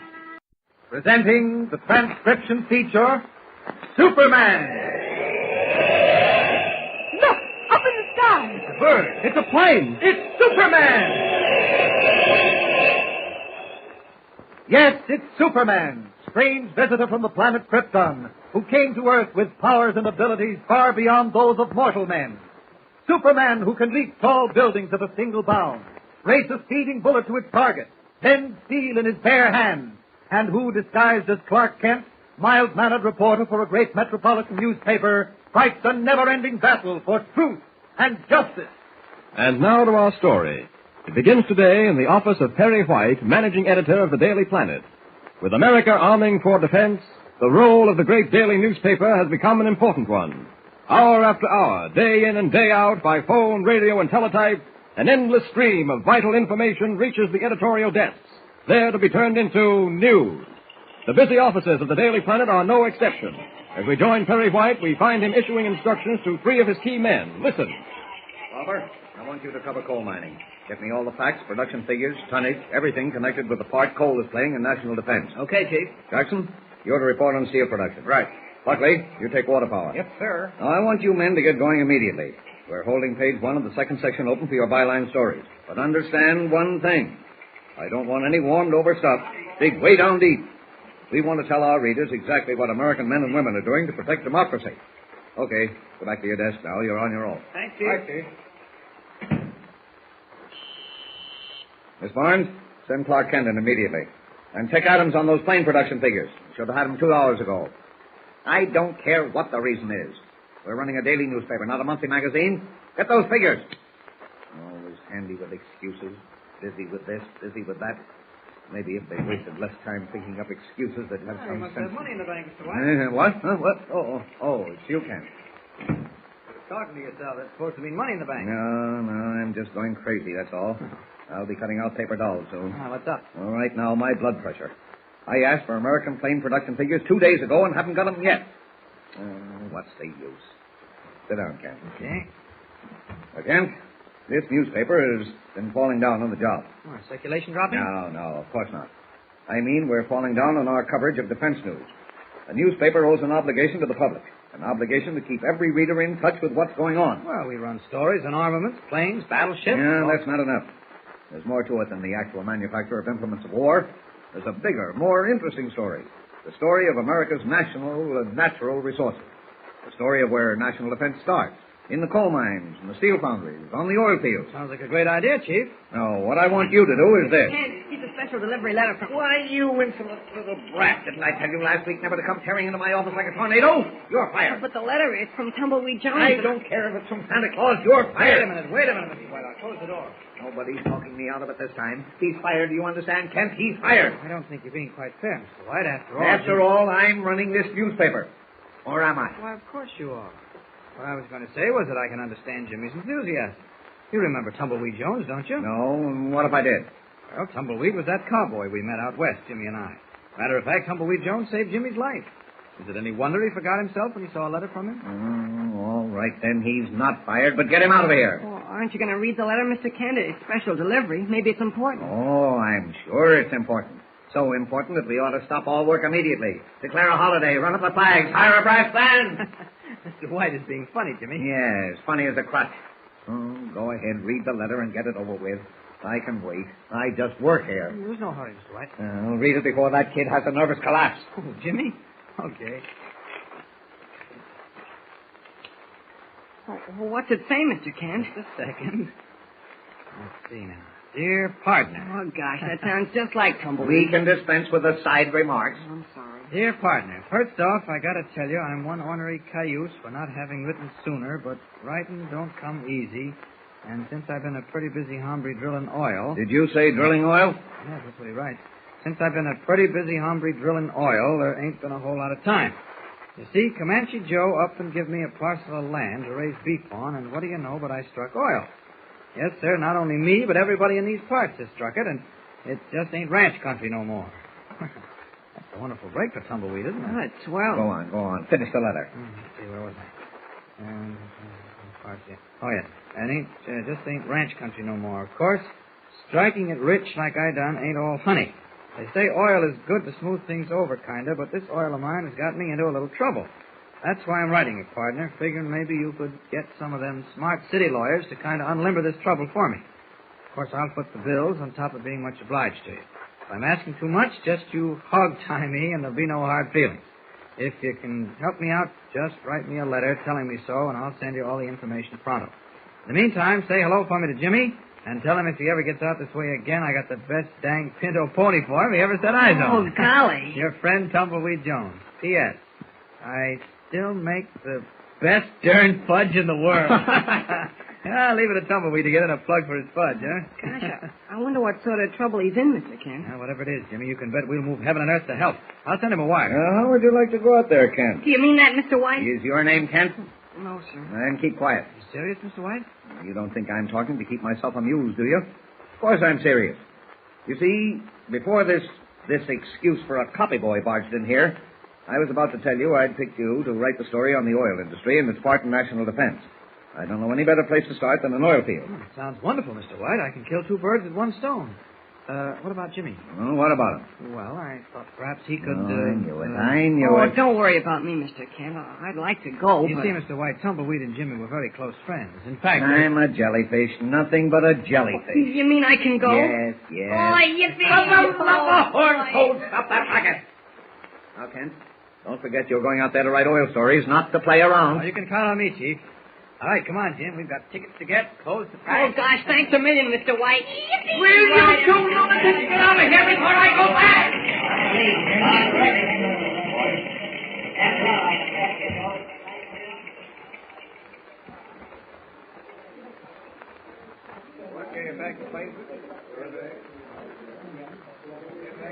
Announcing the departure of flight number 7 for Denver, Chicago, and New York. Now loading at gate number 3. Announcing the departure of flight number 7 for Excuse me, Denver, mister, Chicago, but and New could York. you tell me when that Metropolis plane gets in?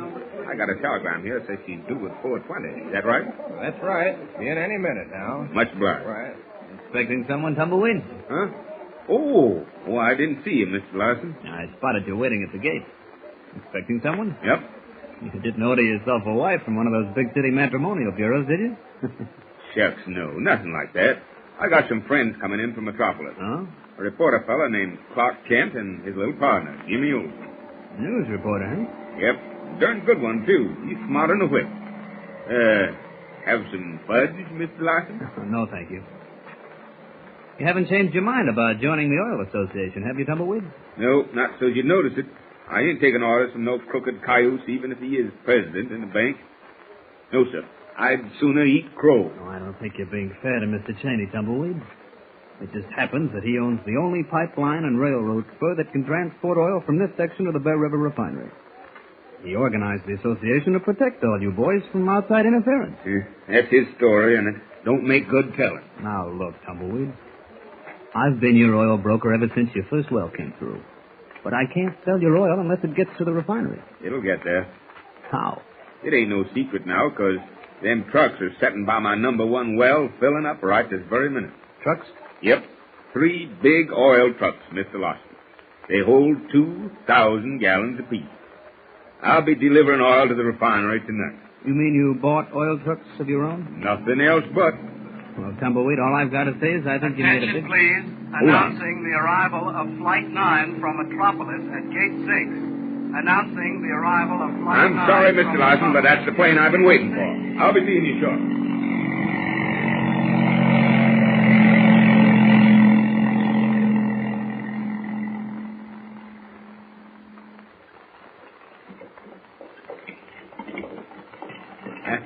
Gosh, old Hemlock, sure is good to see you again, Mr. Kent. And you too, Jimmy. Turned of it ain't. You didn't finish telling us about the Oil Association, Tumbleweed. Well, ain't nothing more to tell. Cheney owns the pipeline and the railroad spur, and he just cooked up this association, figuring he'd get the boys all in and then charge them sky-high prices to transport their oil. And that's what he's doing. I won't have no part of them full-cap tricks. How many oil men have joined the association? All but me and Leif McCall. And Cheney says he's going to run us out of business. Yeah? That's why I figured I'd better write and ask you what kind of legal grounds I was standing on. I got a head like a pumpkin, you know. Well, it seems to me you can sell your oil as you please and transport it as you please. That's what I figured. So I got me 3 big trucks. Now let 'em try and stop me. I'll run Cheney so full of errors he'll look like a turkey. Huh, Jimmy? You bet, Tumbleweed, and I'll help you. I knew you would. Well, there now, you see up ahead, you see them derricks? Yeah? They're old tumbleweeds, and they're spouting oil 24 hours a day. Boy. And that's the ranch house behind them. Ain't so bad for a dumb ox of a cowhand, eh? Not bad at all, Tumbleweed. Aren't those rifle shots? Nothing else but. Oh, Dandy. Whoa, Jock. Listen. Those were shots, all right. Way up ahead of us. What can it be, Tumbleweed? Just what I've been expecting, Mr. King. Trouble. Hold on now. We're going to head right into it. Get up, Dandy. Get up, Jock. Come on.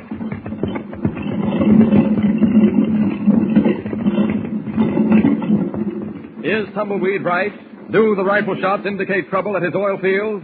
Clark Kent doesn't know it, but he and Jimmy, perched on the front seat of Tumbleweed's buckboard, are riding into more excitement than they've had in a long time. So ride with them for thrills and adventure. Tune in the next episode and listen with Superman.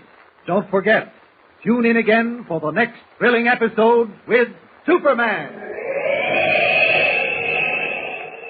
Look, up in the sky. It's a bird. It's a plane. It's Superman.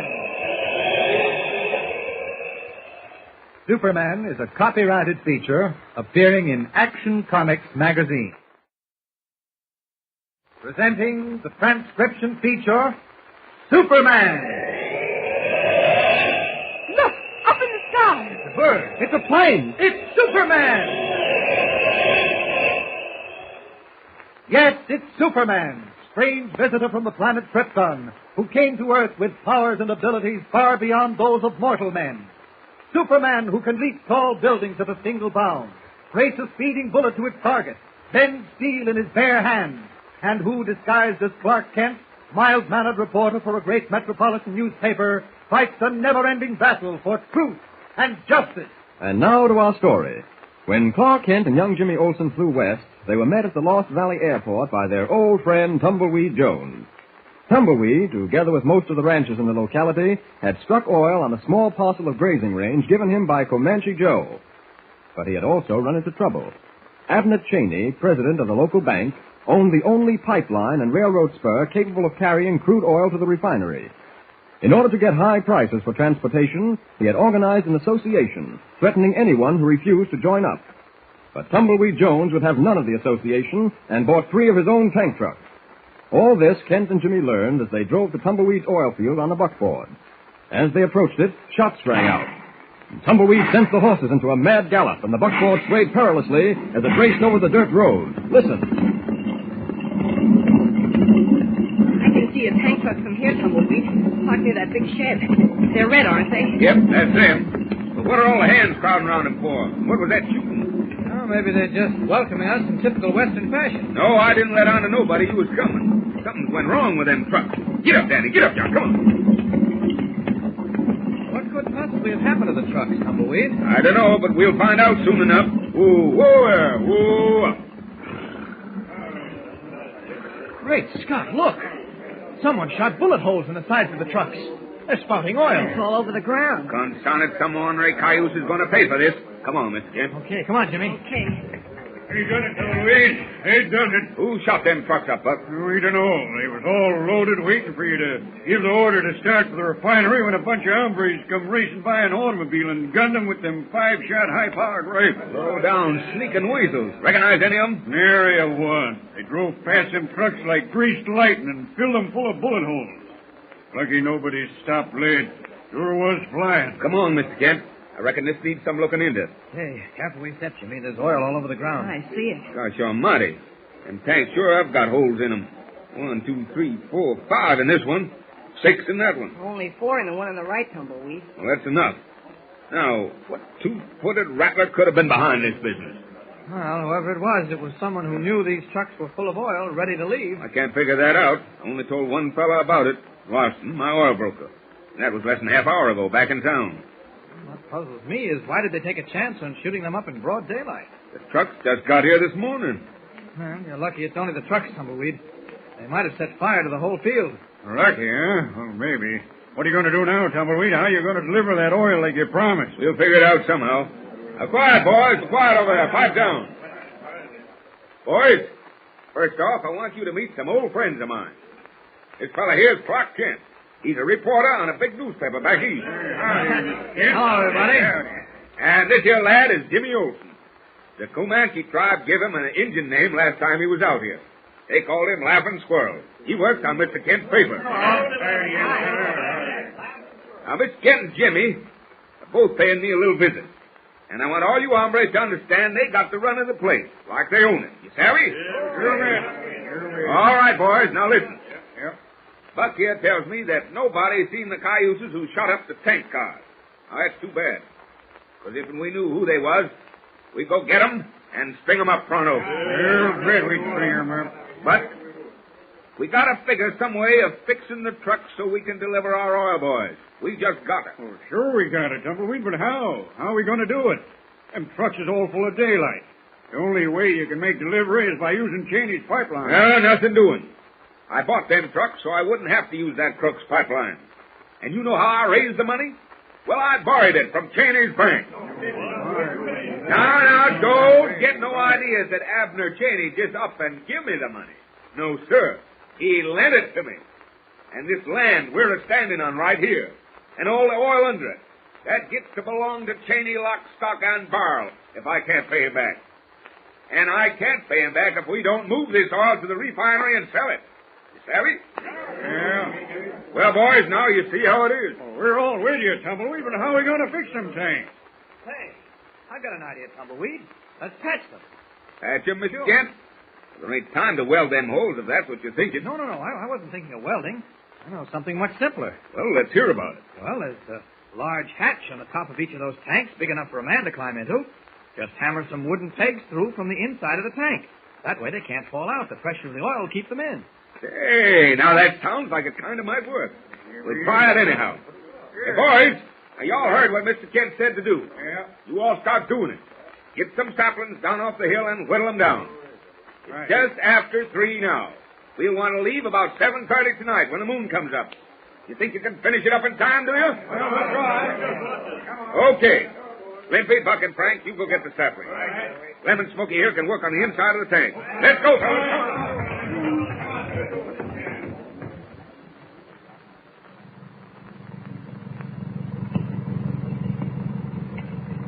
7:30 on the nose, and we're all loaded up and ready to go. That sure was fast work, Tumbleweed. Yeah, the boys done a swell job fixing up the trucks the way you told them. I don't know what we'd have done, Mr. Kent, if you hadn't thought up that idea, the wooden peg. Oh, it's nothing new. I just happen to know about it. Come in mighty handy. Well, we got a full freight. Hey, where's Laughing Squirrel? Jimmy? Sent him to bed right after dinner. He had a long day for a youngster. Yep, I reckon he did. Hey, Tumbleweed. What? In bed, did you say? Now, what's the idea, Jimmy? I thought I told you to turn in. Oh, gosh, Mr. Kent, I had to say goodbye to Tumbleweed and had to say goodnight to my pony, too. The one Tumbleweed gave me. You mean you've been clear over to the corral? Sure. All right, now, young man, you just turn yourself around and trot right on back to the bunkhouse. I want you in bed asleep by the time I get there, understand? Oh, gee, Mr. Kent, don't get mad. I just wanted to say goodnight. And say, Tumbleweed, how about making me some fudge tomorrow? Now, Jimmy, that's a right smart idea. We'll have us a fudge party, 10 pounds of it. And not only that, I'm going to take you up to see Balancing Rock. Balancing Rock? Well, what's that, Tumbleweed? Why, it's a tremendous rock, shaped just like an egg that stands on its point. Just wait till you see it. Oh, you must be kidding me. No, honest I ain't, Jimmy. I got no time to tell you any more now. We got to get rolling. Y'all set, boys?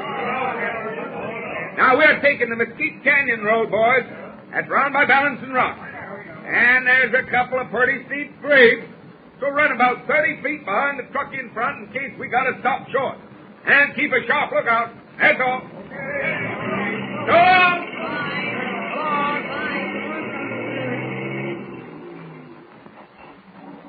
Gee, Tumbleweed's just the nicest cowboy in the whole West. Yeah, you're right, Jimmy. Well, come on, now you've got to get to bed. I'm not at all sleepy. You'll get sleepy soon enough. Come on. Say, Mr. Kent, what do you suppose Balancing Rock is, anyway? Well, from the sound of the name, I'd say it was a geological formation. An enormous stone that looks like it's balancing on one end. There are a lot of freaks of nature like that in the West, Jimmy. But a Balancing Rock. How'd it get in just the right position so it doesn't topple over? Well, the Indians used to say that a race of giants lived out in this part of the country, and they set the rocks in strange positions to mark their trails. Actually, most strange rock formations are caused by water eating away the stone into a strange shape. Hey, wait a minute, Mr. Kent. How can a soft thing like water eat away a rock? Well, now, did you ever take a belly flop when you dove into a swimming pool? Sure. Water felt pretty hard, didn't it? Well, sure, but... Well, you put a rock into a stream and let water wash over it and around it for millions of years, and that rock will wear down. The water will rub it away entirely. But Balancing Rock isn't at the bottom of a river, is it? Oh, not now, Jimmy, but once was, probably. The stream cut its way around Balancing Rock, and as it sliced deeper and deeper into the earth, Balancing Rock was left high and dry, just as if it had been set down there by some giant hand. Oh, gosh, I never would have figured that out. Maybe not, but it's simple once it's explained, isn't it? Mm-hmm. Well, here's the house. Wait a minute while I switch on the light. There we are. Yeah. Now, get into your pajamas, young man. Then let's see how quickly you can get into that bunk. Say, Mr. Kent. What is it? How long do you suppose it's going to take Tumbleweed to get to the refinery and back? Well, it's not far. I think he figured about 4 hours, Jimmy. Why? I wonder if I'll be awake when he gets back. Awake? Not if I can help it, young man. Gee, I sure would like to hear all about that trip. what if something happened?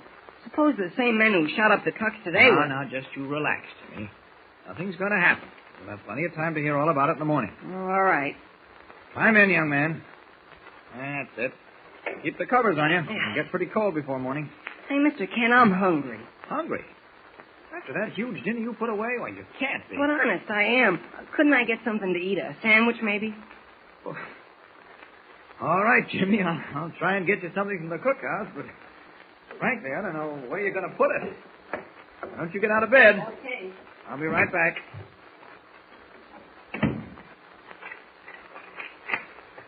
As Clark Kent starts across the yard, Buck Connors, Tumbleweed's foreman, slips into the cookhouse, gropes along the wall in the darkness until his outstretched hands touch the ancient party line telephone. Quickly, he rings it, 2 shorts and a long. A moment's pause, then a voice at the other end of the wire. Hello? Lacey? Yeah? Buck Connors.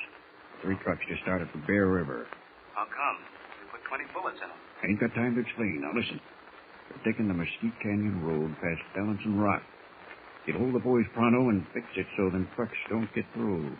Savvy? Got it straight? Mesquite Canyon Road past Ellenson Rock.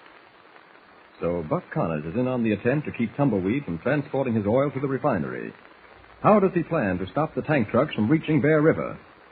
Will Clark Kent, approaching the cookhouse, hear enough of the conversation to arouse his suspicions?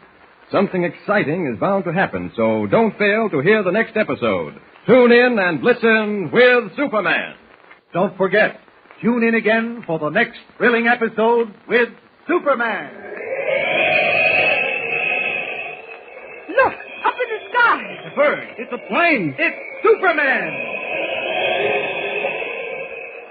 Superman is a copyrighted feature appearing in Action Comics magazine.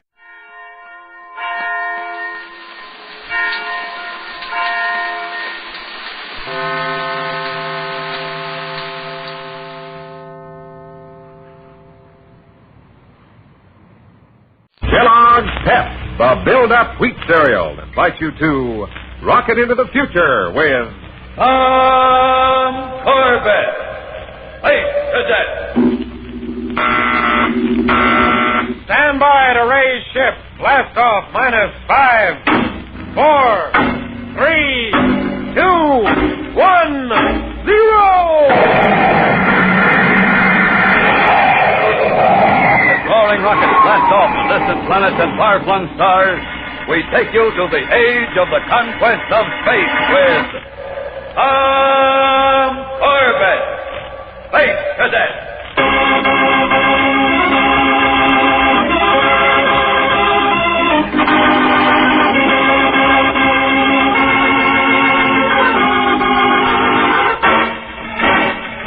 Venus is ablaze with excitement, for the planet is playing host to all humanity in a giant universe-wide exposition of peace and progress.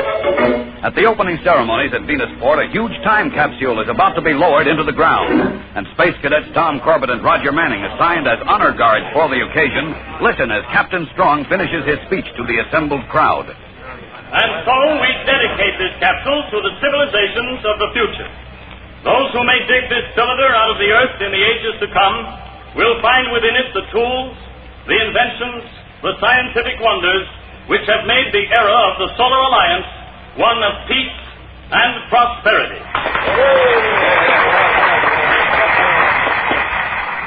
Lower the capsule. Hey, some speech, Tom. I wonder who wrote it for him. He wrote it himself, Roger. Go on. Sure, sweated over it for 2 weeks. Here he comes now. That was great, sir. Everybody really listened, even me. Congratulations, Captain Strong. It was swell. Well, thank you, boys. Are you coming over to the Solar Alliance banquet tonight? A banquet? You mean more speeches? I'm afraid so. But say, why don't you boys stay here on the exposition grounds? Take some rides, see the sights, win yourself some carnival prizes. But don't spend all your credits at the first booth. Don't worry, sir. Well, so long, boys. And win a Venusian Cupid doll for me. Goodbye, Captain. What a great guy. Yeah. Well, Junior, the night is young and we've got 12 hours liberty with a small-scale model of a whole solar system to have fun in. Come on, Space Boy, let's go.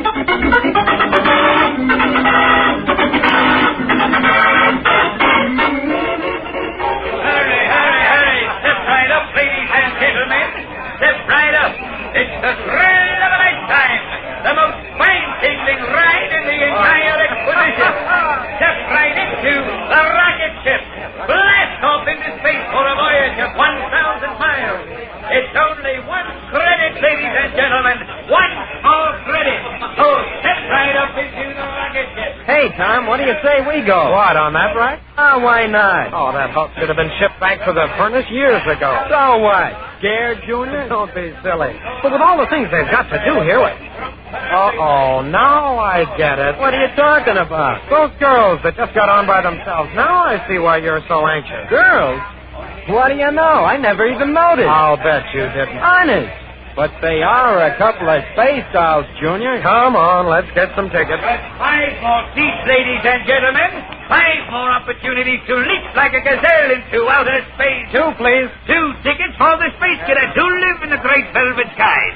Just can't stay away from it, eh, boys? I only hope that old tub of yours can make it. Shut up, wise guy. Yes, Cadet, I agree with you. Everyone should take this trip into space. But that's not what I said. Only 3 tickets left, only 3. Oh, wait, boy, you bother me. Who'll be the lucky 3? Come on, Roger, let's go. Hurry. Hey, right. Yeah, everything's set? Yeah, let's blast off. I'll be with you as soon as I sell these last 3 tickets, Morgan. I said we blast off, you fool. How long do you want to hang around for just a couple of credits? We gotta dump this stuff. Okay. I'm just as anxious to get to that time capsule as you are. Sure. But we've been digging a tunnel to it. We gotta get rid of the dirt, which takes time, so for Pete's sake, Rice, let's get going. Okay. You know, Morgan, I still can't quite believe it that the formula for opening energy locks is inside that thing. It is, though. Those space-happy scientists were so worried about the future, they put one of their biggest secrets inside the capsule. The master formula for every energy lock in the universe. I gotta hand it to you. This is terrific. Why, when they invented the energy lock, it wiped out big-time robbery. Yeah, that's right. But every safe and bank vault in the universe will be our oyster once we got that secret. I can hardly wait. You won't have to wait much longer. Very soon now, the Solar Guard's going to get one big headache. The biggest they've ever had.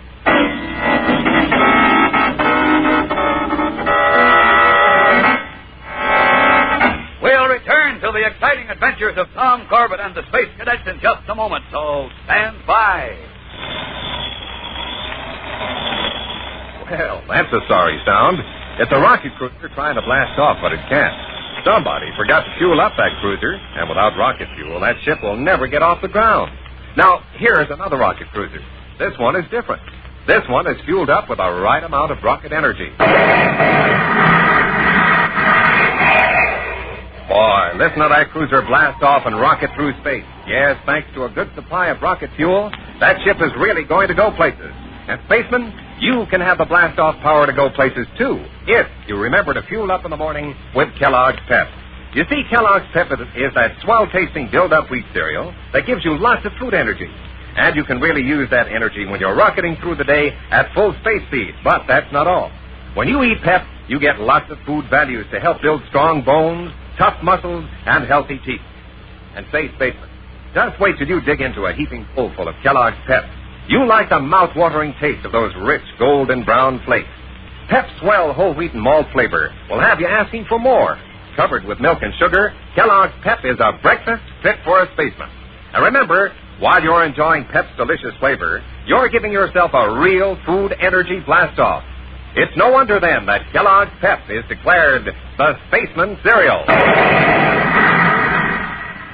Kellogg's Pep.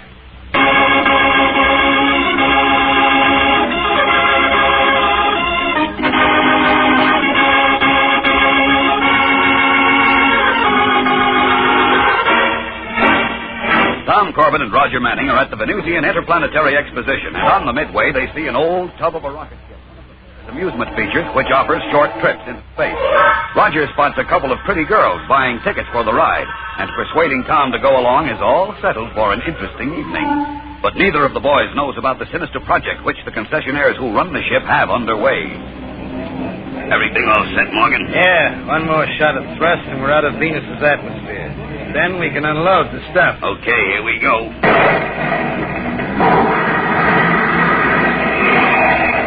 Take us up around 1,000 miles. Okay. Set it on automatic. Then come aft and give me a hand. And don't forget to tell all the suckers to stay in their seats. We don't want them getting nosy.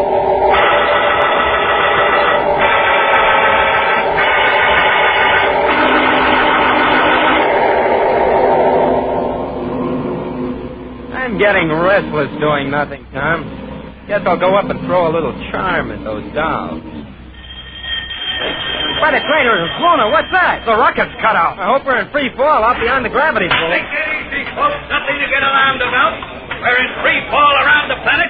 Just sit back and enjoy the view. Well, what's up, mister? Nothing we can't take care of. Relax. Come on, Tom. Let's give him a hand. If you'll just show us where Sit down. We don't need any cadet punks getting in the way. Why, you overweight space jockey? I know more about rocket ships than you'll ever learn. One more crack and I'll blast your ears off. Now sit down.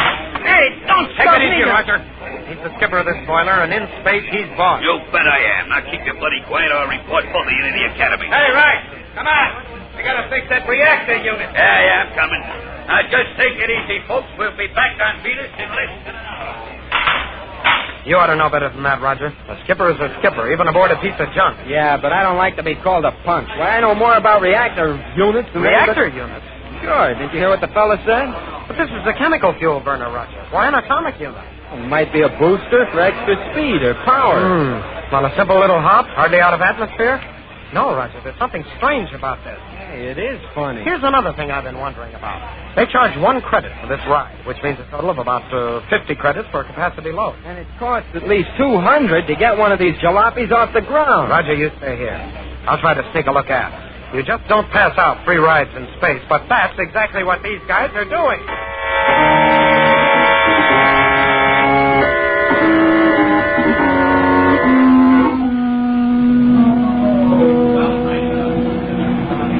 About anything aft, Tom? I'm not sure, Roger. All I could see was a dust cloud. Well, that's no help. Tom, I'll bet they're smuggling. What? That's it. I'll bet it is. The concession is just a phony to cover up their smuggling. Let them take a load of stuff up without a customs search. Then, when they're far enough out... They can dump it in free fall. Right, for someone else to pick up later. Stand by for deceleration. Coming in for touchdown. Secure your seat straps.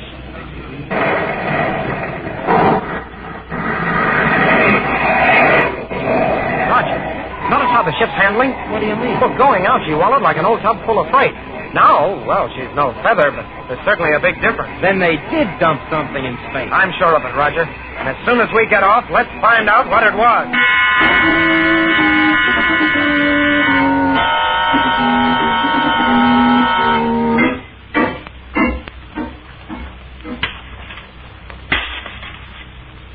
Hey, Morgan, hurry up, will you? It'll be daylight soon. I'm taking as fast as I can.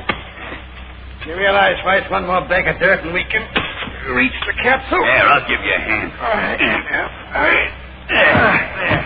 There. We got it on the lift. Now turn on the juice and let's right up to the top. Okay. We can load the dirt right out of the ship. Right. Get the cutting torches at the same time to burn into the capsule with. This has been quite a job, Morgan. I only hope it pays off. Don't worry. It will. Now, come on. We got a heavy date with a payroll.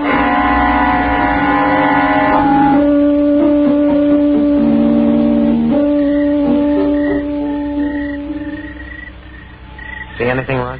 No. It's pretty dark over there by that office. We've been watching that shack of theirs all night.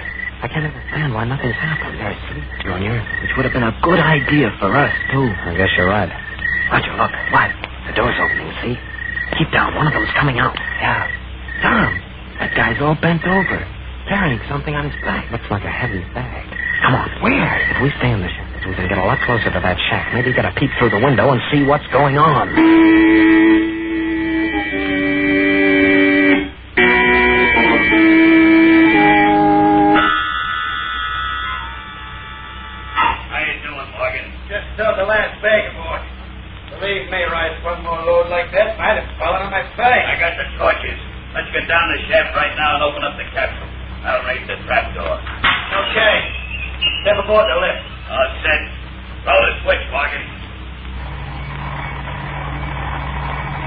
Did you see what I saw through that window? I certainly did. Those characters have dug a shaft right under this shack. But why? What's down there?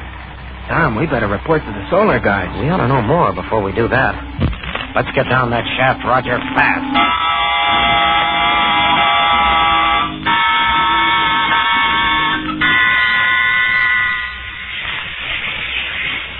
How much longer to get that capsule open? Ought to be inside in another minute or two. Can't apply too much heat or I'll burn up the contents. All right, but come on. Relax. We're 300 feet underground. Who's going to bother us?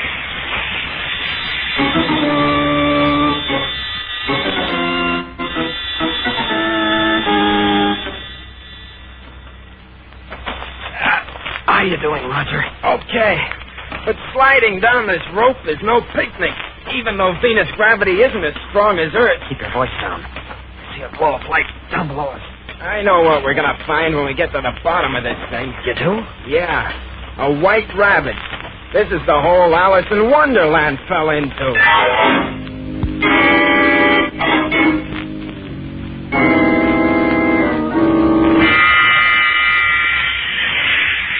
Just a little more, and then... Come on, will you? Come on. There she is. I'll cut the torch. Now, a couple of hammer taps against this metal section. There she is. Yes. Look at that stuff. They've packed everything in here but an atomic sink. You know where the formula is? It should be down here. Near the bottom someplace. Here. I got it. Oh, brother. Let me see. That's a spool of audio tape. Right. You see this label? A history of nuclear energy as applied to industrial processes and equipment. Well, that don't say nothing about energy locks. This is it, I tell you. Right, this little roll of plastic is going to tell us how to open every energy lock ever built. There isn't a bank vault or a rocket ship safe we can't break into. Are you sure, Morgan? Dead sure? Absolutely. The only thing between us and more credit than we can spend in a dozen lifetimes is the half hour we'll need to listen to this tape.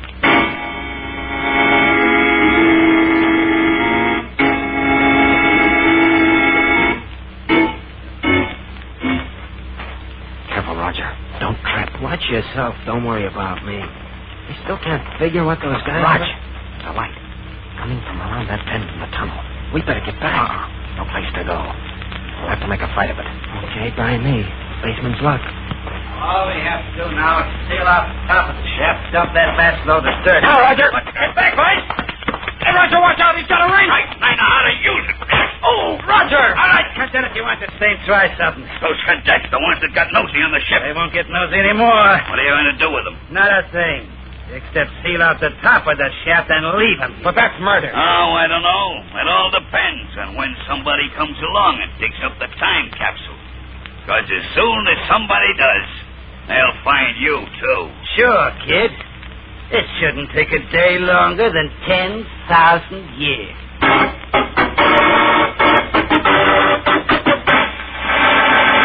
We'll return to the exciting adventures of Tom Corbett, Space Cadet, in just a moment, so stand by. You know, a short time ago, Roger Manning was assigned the job of plotting a shorter course to Jupiter. Well, it was a dangerous assignment because the proposed course cut through an asteroid field littered with space junk. Space Academy made a special telerecording of this operation. Here's a portion of it. Radar bridge, Manning speaking. Those radar signals you hear are space junk on the loose. The next few seconds will tell whether my calculations are correct. We're going to rocket right by an extra large mass of space junk. You can hear the signal getting louder. But thanks to my space goggles, we should miss it. You see, these space goggles protect my eyes against the flashing lights of the radar scope. Wearing them, I can concentrate and plot an accurate course. They're made of one sweeping curved piece of colored plastic, and they fit over both eyes. You'll want to wear them for protection against the glaring sun and heavy winds. Uh-oh. Hold on now. Here comes that space junk.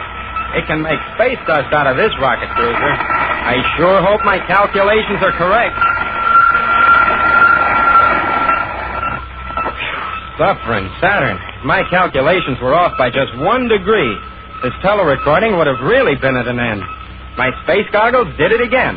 So, spacemen, if you want a pair, be sure and write down the instructions you'll hear. End transmission.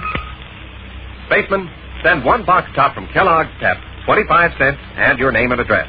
That's 1 box top from Kellogg's Pep, 25 cents, and your name and address. Send it to Kellogg's, Box 346, Battle Creek, Michigan. Kellogg's, Box 346, Battle Creek, Michigan. Send for your space goggles today. And tomorrow morning, start off your day with a spaceman's breakfast, Kellogg's Pep.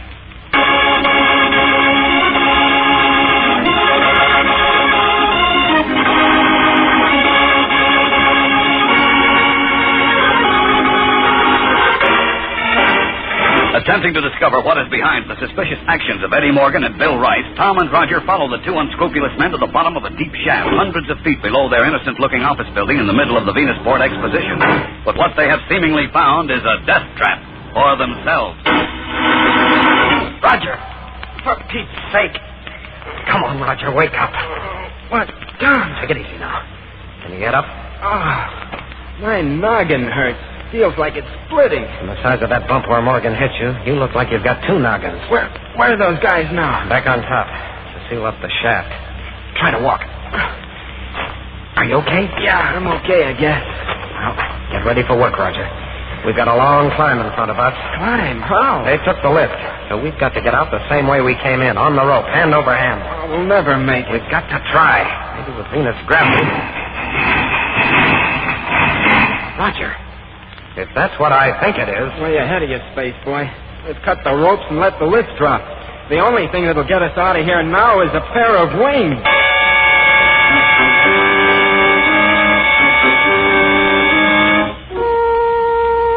Hello! Save your breath, Roger. No one can hear you. Besides, they probably sealed over the top by now. I guess you're right. There was only some way we could get a message out if we even had a communicator with Well, we haven't, so... Roger, we're a pair of fools. Speak for yourself, Junior. What do you mean? The capsule, you dummy. Come on. Here we are.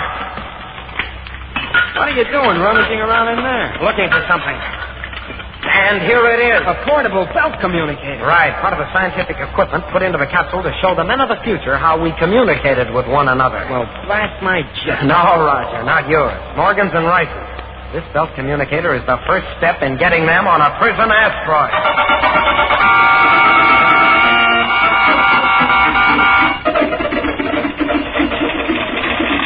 And after vainly attempting to attract attention by yelling, Cadets Roger Manning and Tom Corbett searched the capsule and found the belt communicator, enabling them to summon aid. Signed, Roger Manning and Tom Corbett, Cadets, Polaris Unit, Space Academy. I still don't know if that little bit of foolishness doesn't deserve 50 demerits. Of all the space-brained idiots. Oh, we had to find out what they were doing, Captain Strong. Oh, did you? Why, yes, sir. I mean, didn't we? Cadets, I know this will come as a shock to you, but at Space Academy, has anyone ever told you to solve all problems single-handedly? Why, I guess not, Captain Strong. All right. Next time, get help. Yes, sir. Have they found out what those two wanted from the time capsule? Not yet. But at Solar Guard headquarters, they're afraid they can guess. And if they're right... Well, that may be the report now. Just a moment. Captain Strong here. Yes, Colonel? I see. Nothing else taken. And no reports on the men. Thank you. Captain, is it bad news? Yes, boys. There's a spool of audio tape missing from the time capsule. Audio tape? That's bad? So bad that the entire Solar Guard is being alerted to capture those two men. Well, what's it about, sir? The secret of the energy lock is in their hands. We've got to find those two, or there's not a secret, not a treasure anywhere in the universe that's safe.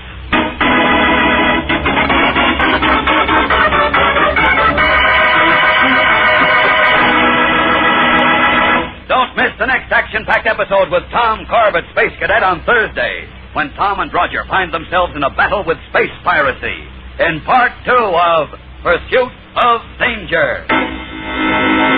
Tune in, same time, same station on Thursday for the next thrilling interplanetary adventure with Tom Corbett, Space Cadet. Brought to you by Kellogg's Pep, the build-up wheat cereal.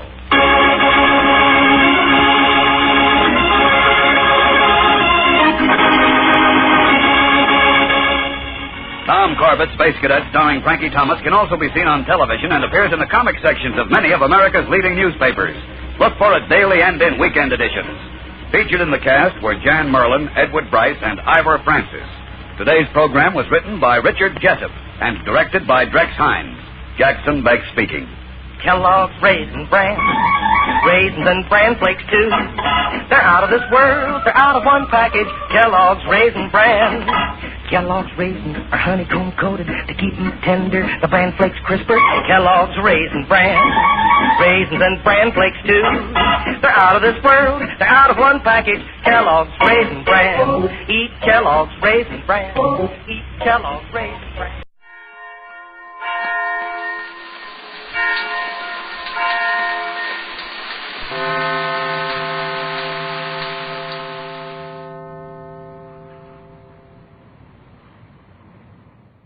Tired of the everyday grind? Ever dream of a life of romantic adventure? Want to get away from it all? We offer you Escape. Escape, designed to free you from the four walls of today for a half hour of high adventure.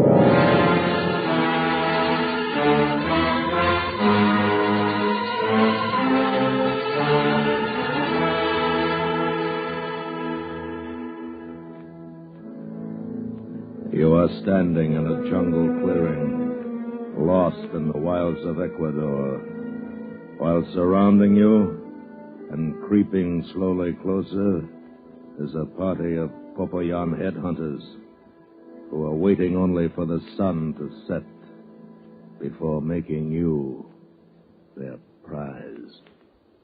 Listen now as Escape brings you Ross Murray's exciting story, Incident in Quito.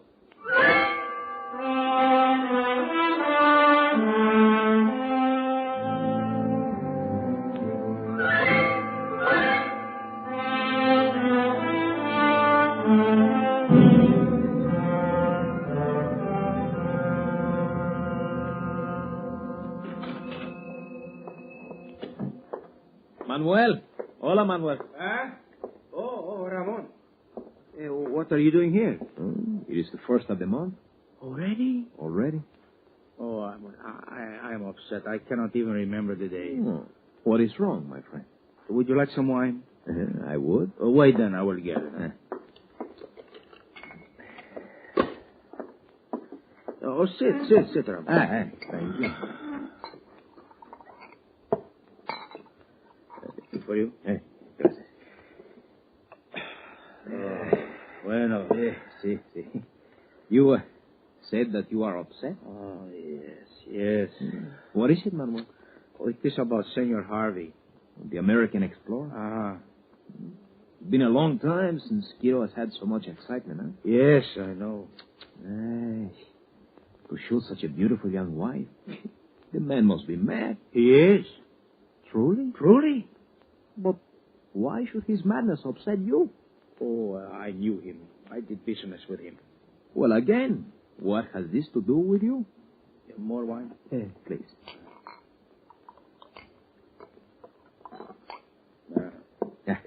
Your help. And yours, my good friend. Well. Yes. Ramon, did you know that Senor Harvey was married once before? No, I did not. Well, he was.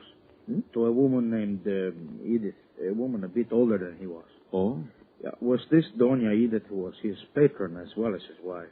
She financed his exploration since Senor Harvey was young and he had no reputation. Oh. But what has all Patience, my friend. Pardon. You know the Popoyan group of the Jibaro? Yes, I know. Well, it was not known until 10 years ago that they could shrink the heads of their enemies without the usual distortion. This, too, I know. Well, Senor Harvey learned of their discovery and convinced Doña Edith that to be the first to secure several of these heads would ensure his reputation. How fortunate to have such a patron, huh? Not so, Ramon. Oh, but why not? Because Doña Edith was a cruel woman. At no time did she forget to remind him that all he had was hers to give. And you must understand.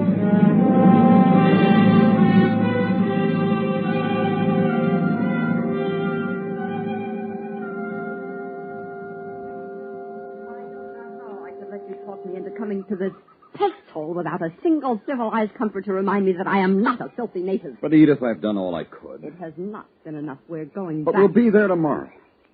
You know what this means to me. To you! What about to me? I didn't ask you to come along. No, you didn't. But I am paying for this miserable expedition, and don't you ever forget it. No, I won't.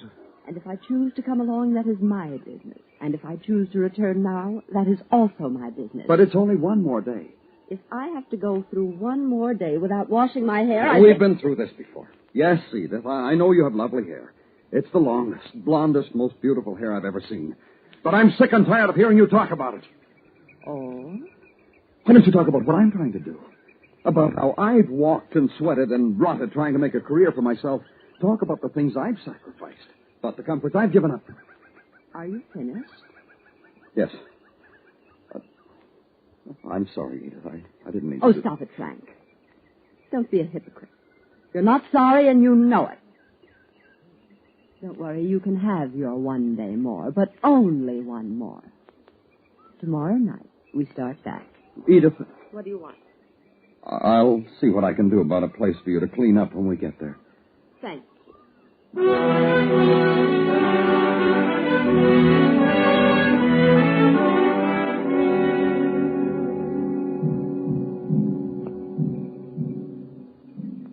Well, we've been here almost all day.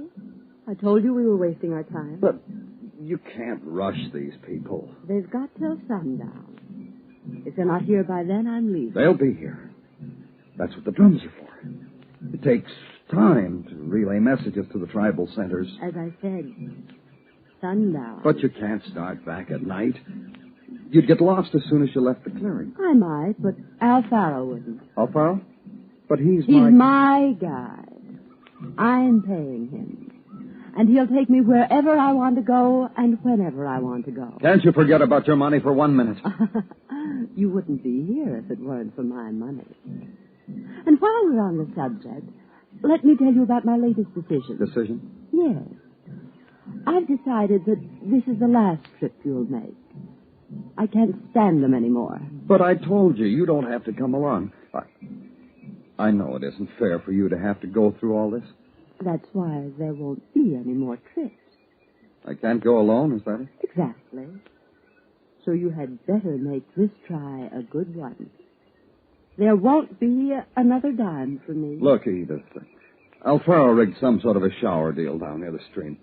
Why don't you freshen up a bit? Maybe we can talk this over a little later when you feel better. There's nothing to talk over. You have until Sunday. Why must you always... Senor, they are here. Look, the West Trail. The Popoyan. Good, Alfaro. Take them over to the trunks. I'll be there in a minute. Si, senor. Well, Edith, they're here. I heard. You see, darling, I told you that... It doesn't alter my decision. As I said before, you have until sundown. Don't worry, I'll be ready. The toughest part is over. Pack up, Edith. We'll leave at sundown.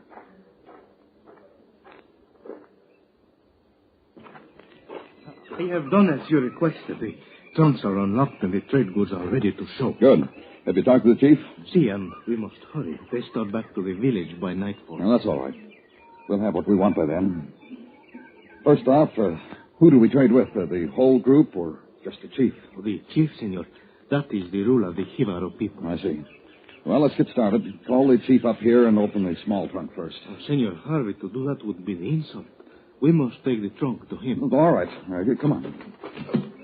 Easy, Duncan. Well, tell the chief we're honored by his presence, that we have some things for him that will make him very happy. Lulungameena mino di kain sum vendoro masi. Esto mele cuestiga vendoro Vincenta. Yeah. And tell him, Alfaro, that it would make me very happy if he would give me in exchange a sample or two of his very famous handiwork. Sama gonrinto esti guru cuestiga vendoro machine que le borgívaro pues tomo por daro male Vincenta. What did he say, Alvaro? He said he will wait and see what you have to trade. All right. Let's start with the small trunk first. Show him the knives. Si, Senor Harvey. Tell him these knives are made of the finest metal, and there's one for every member of the tribe. Si. San Calibendo Marisa Mohuru, Campuestamo se pan de pulquara rinto. Nada. He said no, Senor Harvey. Well, then let's go to the mirrors in the bottom of the trunk. But hurry, we haven't much time.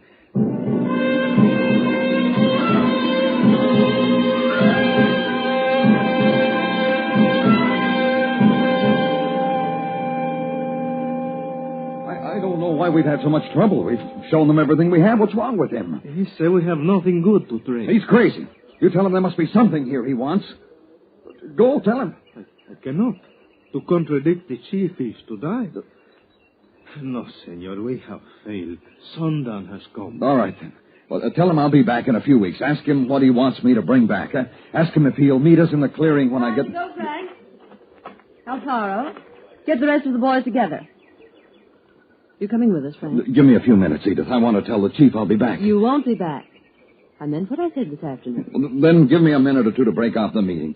It's too risky to get up and leave abruptly. These people live by ritual. You've got 5 minutes. Alfaro? Si, senora. I want you in the clearing in 5 minutes. Whether Mr. Harvey is with you or not. Do you understand? I understand. I'll expect you. Remember, 5 minutes, Frank. Alfaro, tell the chief what I've... Rogo ma evento. What does he want? He says he wishes to trade. Tell him, Alfaro. Tell him he can have all the trunks, everything. Anything. Viru ganivendo sefende. Bravo. Well, ask him what he wants, then. Questama bondo vendara. Maro kinda si tamavinga undo sayo orgas kivaro. Nado. What is it, Alfaro? I cannot tell you, senora. I cannot. Tell me. Please, senor. I said tell me. He said that he will give you 10 heads. Go on. He will give you 10 heads for the head of the blonde woman who just walked out of here. Tell him that the woman who just walked out of here is my wife. Si, senor Harvey.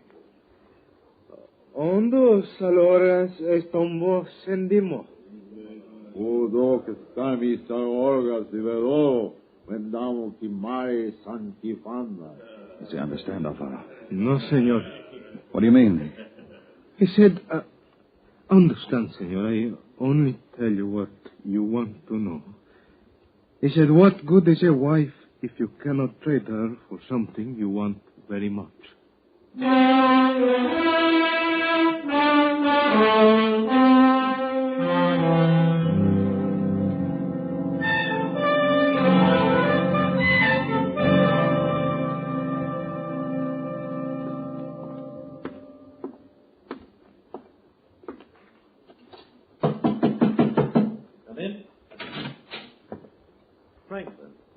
Come in. Oh, my boy, it's good to see you back. We've missed you at the museum. Welcome home. Thanks, Clifton. I'm terribly sorry about Edith. Yes, I know. I wish I could have brought her home for a decent burial. But she died 4 days from the Papoyan village. Too bad you failed when you were so close to success. I didn't fail, Clifton. What do you mean? I brought you 10 of the Papoyan heads.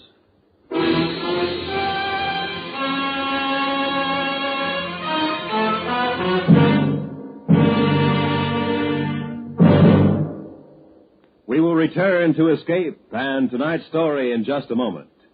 Add Godfrey to anything and it comes out fun. Tomorrow night, add to Arthur Godfrey's merrymaking the talents of a songbird, a tenor, a lyric soprano, and a vocal instrumental group. And it comes out another sparkling 30 minutes of pleasure with Arthur Godfrey's Talent Scouts. Be sure to be here tomorrow night on most of these same CBS radio stations. And now, back to Escape.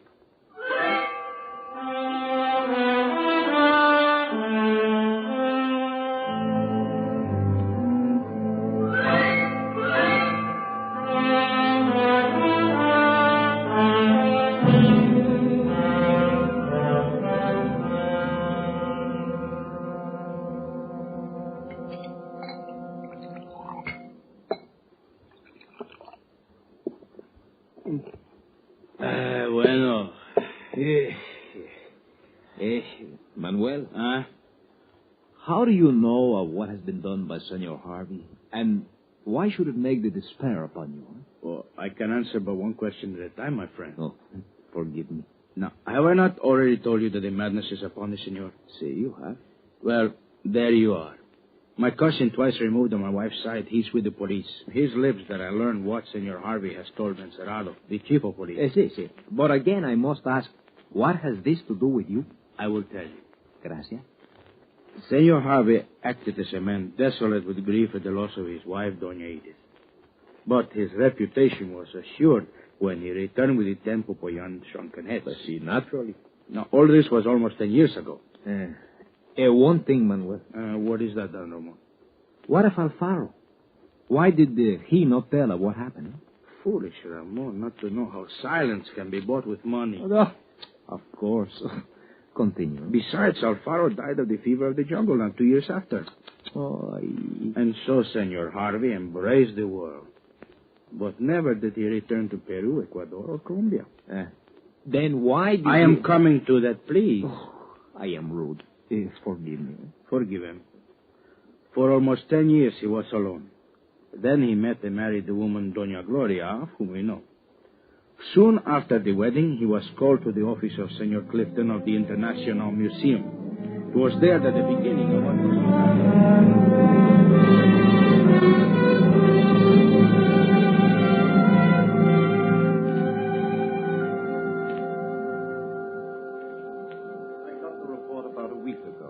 If it's true, there should be a wealth of information about the Conquistador Orellana, Pizarro's lieutenant, who died over 400 years ago. You know how I feel about going to Ecuador. Surely, Frank, but besides, Gloria and I want a honeymoon.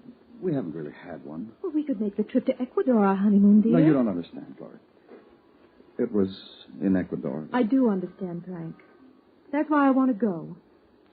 I want to be there with you. To help you fight whatever it is that's kept you away all these years. You can't fight it alone. Please let me help you. I can't do it. You've got to.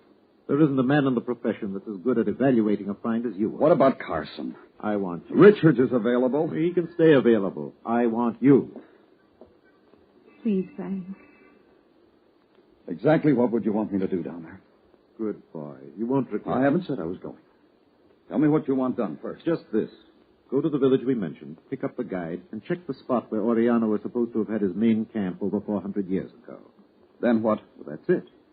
If what this native stumbled on is really the old Orellano base camp, then there should be enough material around to fill in a blank spot in the story of the conquest of the Incas. That's all? That's all. Just check the authenticity of the find. All right, I'll do it. But I warn you, I'm traveling light. No digging equipment. I'll check the find and send you a report within a week. Let somebody else dig the curios out. Fine. You'll take care of the passports, visas, and clearances with the Ecuadorian authorities. You won't have to do a thing but pack. How soon do you want me to leave? Well, how soon can you get ready? Gloria? Whenever you're ready, dear. 3 days, Clifton. 3 days it is. Frank. Yes? Thank you. It's all right. I didn't realize Ecuador meant so much to you. It does. Very much.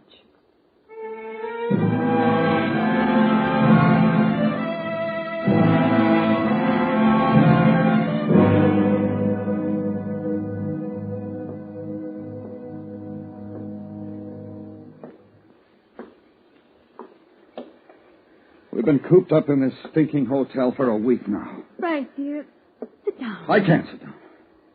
If it hadn't been for the rain, I'd have been in and out of the village 2 days ago. But it is raining, and we have to stay here. Please don't torture Oh, yourself. Gloria, please, leave me alone. I don't mean to bother you, Frank. I just hate to see you like this. Do you think I like being this way? Of course not. If you'd only relax. Oh, Gloria, please.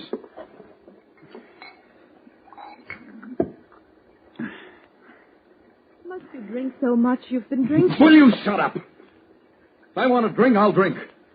I'm sorry, Frank. Then why don't you think about what you're going to say before you say it?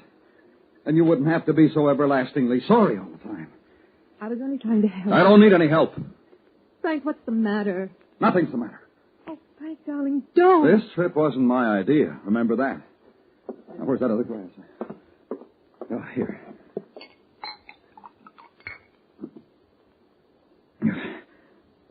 Frank? What? It stopped raining. Let me see. Good.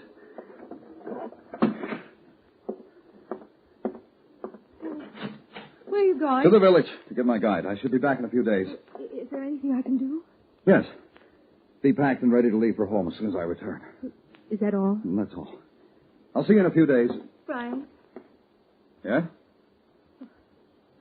aren't you going to kiss me goodbye? Huh? Oh. Yes, of course. Lots of luck, darling. Yeah. Thanks. Goodbye.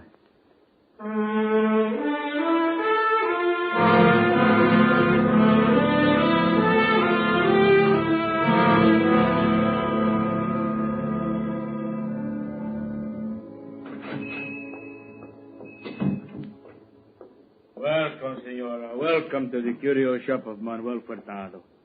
How may I be of service? Well, I'm looking for a gift for a friend. My shop is yours, Senora. And, well, I'd like something unique. Ah, you have come to the only place in Quito where it can be found. This way, please, Senora.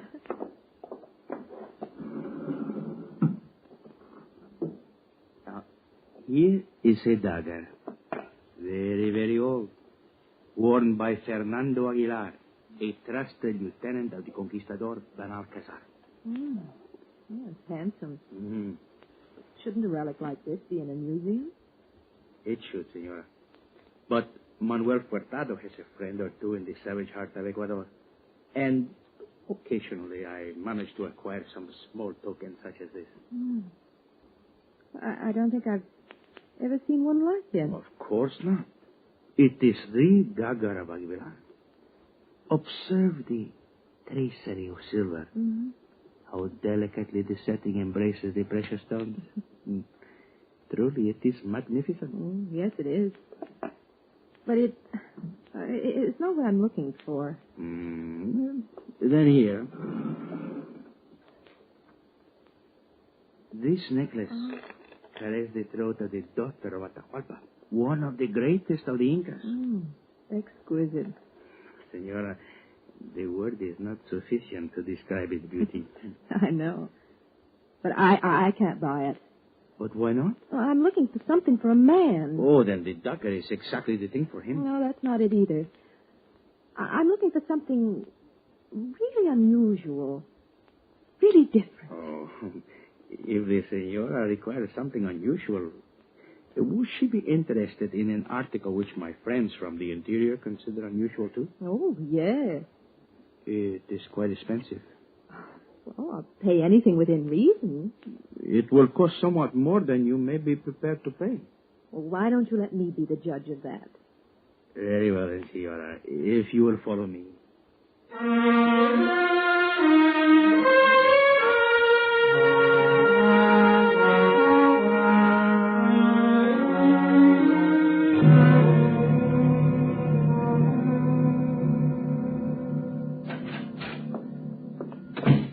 Gloria? Gloria. Frank, darling. Oh, I've been months. It's been exactly 5 days. It's been 5 years. Me too. Well, what about the Oriana treasure? The real thing. I checked it pretty carefully. Oh, Clifton will be pleased.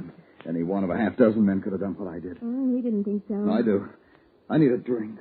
Oh, I found a bottle of Jameson in a little store around the corner. Irish? Great. Where? In the cabinet over there. I'll get it. Let's get out of here. If I have to stay here another day, I'll lose my mind. Just as soon as you're ready, dear. That's right now.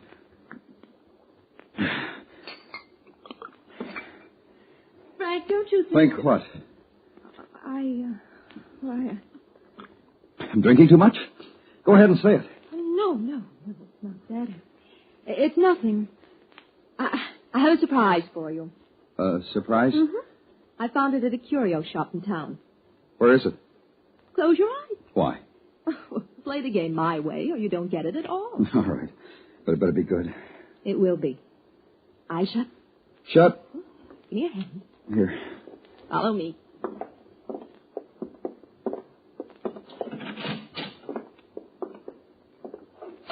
Now, open. Where did you get it? A man. A man with friends in the interior. He said... Don't tell me what he said. I know what he said. But He told you, didn't he? He told you about her. Her? I don't understand. Her. The head. He told you. Frank. He told you, didn't he? Now you know what happened to her. Please. Or did you have it figured out all the time? You and Clifton. That's what it was. You both knew about it before we even came here. Why I didn't want to come back. Why I was... Stop it. And you set it up to make me tell. You thought I'd see the head. And I'd tell you. Tell that I killed Edith. Frank, you killed... That's her. Look. Go on. Look at her. Look.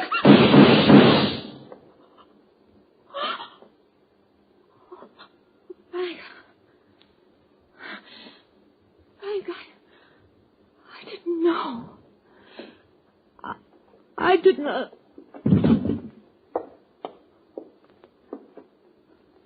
Gloria. Gloria. Gloria!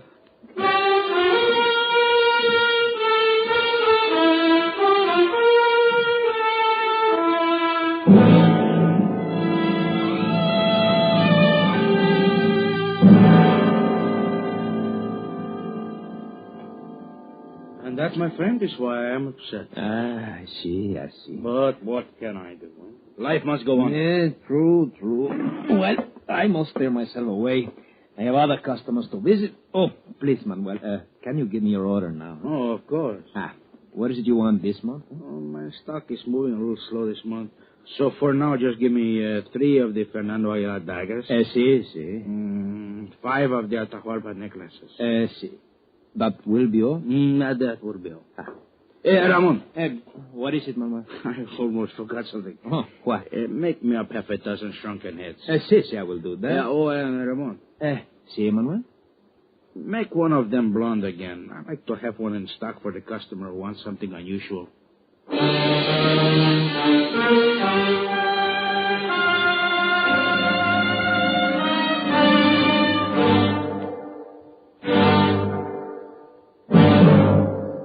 Under the direction of Anthony Ellis, Escape has brought you Incident in Quito by Ross Murray, starring Larry Thor as Frank Harvey.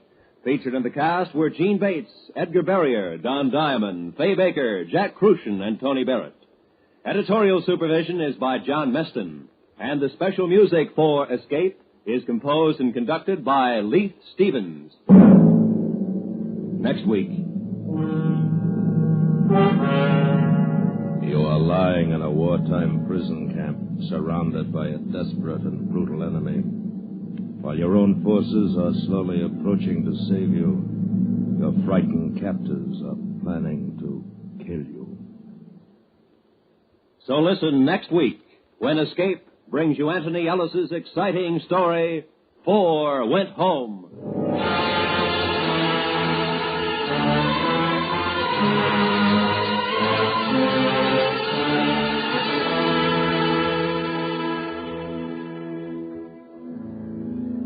If you don't know the difference between a hawk and a horse, that, as the pundits say, is a horse on you. And if you don't know the difference between CBS Radio's Bob Hawke and any ordinary quizmaster, then you'd better take steps. Yes, take steps right to your radio Monday nights and enjoy the quips, the quiz, the merriment of the Bob Hawke Show on most of these same CBS radio stations. This is Roy Rowan speaking. And remember, America now listens to 105 million radio sets and listens most to the CBS Radio Network.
Instant Ralston and Regular Ralston, the hot whole wheat cereals in the red and white checkerboard packages, present Space Patrol!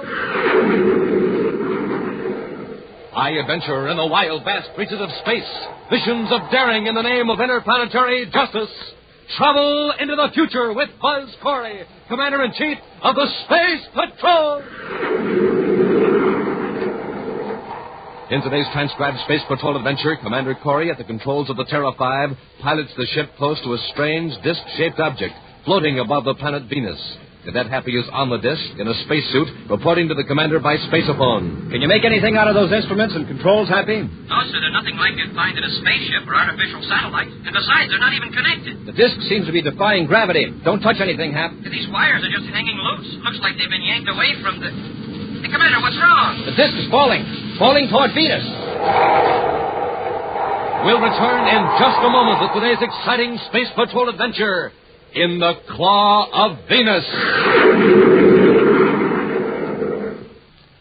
Hi, Space Patrollers. Captain Dick Tufeld here. Got a riddle for you this morning. You ready? Here goes.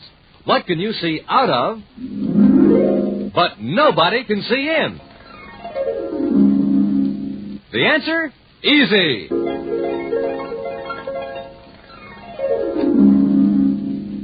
The new sensational Monoview Outer Space Helmet. It's a whole foot high, slips on right over your head, and rests on your shoulders. Yes, sir, it's a neat, complete disguise. And wait till you get your first look through that special one-way eye plate. It's like magic.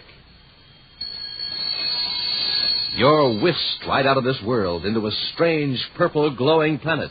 You see everything clear as day, but tinted with a weird purple glow. And what's more, the Monoview Outer Space Helmet has a gleaming red and jet black lightning flash hood. And swell, real-looking oxygen tanks and breathing tubes printed right on. But best of all, this helmet is yours for only 25 cents and a box top. Now, gang, here's how you get it. Just buy a box of good hot Ralston. Then, with your name and address, send 25 cents in coin and an instant or regular Ralston box top to Space Patrol, Box 686, St. Louis, Missouri. That's Space Patrol, Box 686, St. Louis, Missouri. This offer is good only in the USA and may be withdrawn at any time. And now, here's a special Space Patrol flash. Immediately following today's adventure, Commander Corey will announce the name of the grand prize winner in the Name the Planet contest.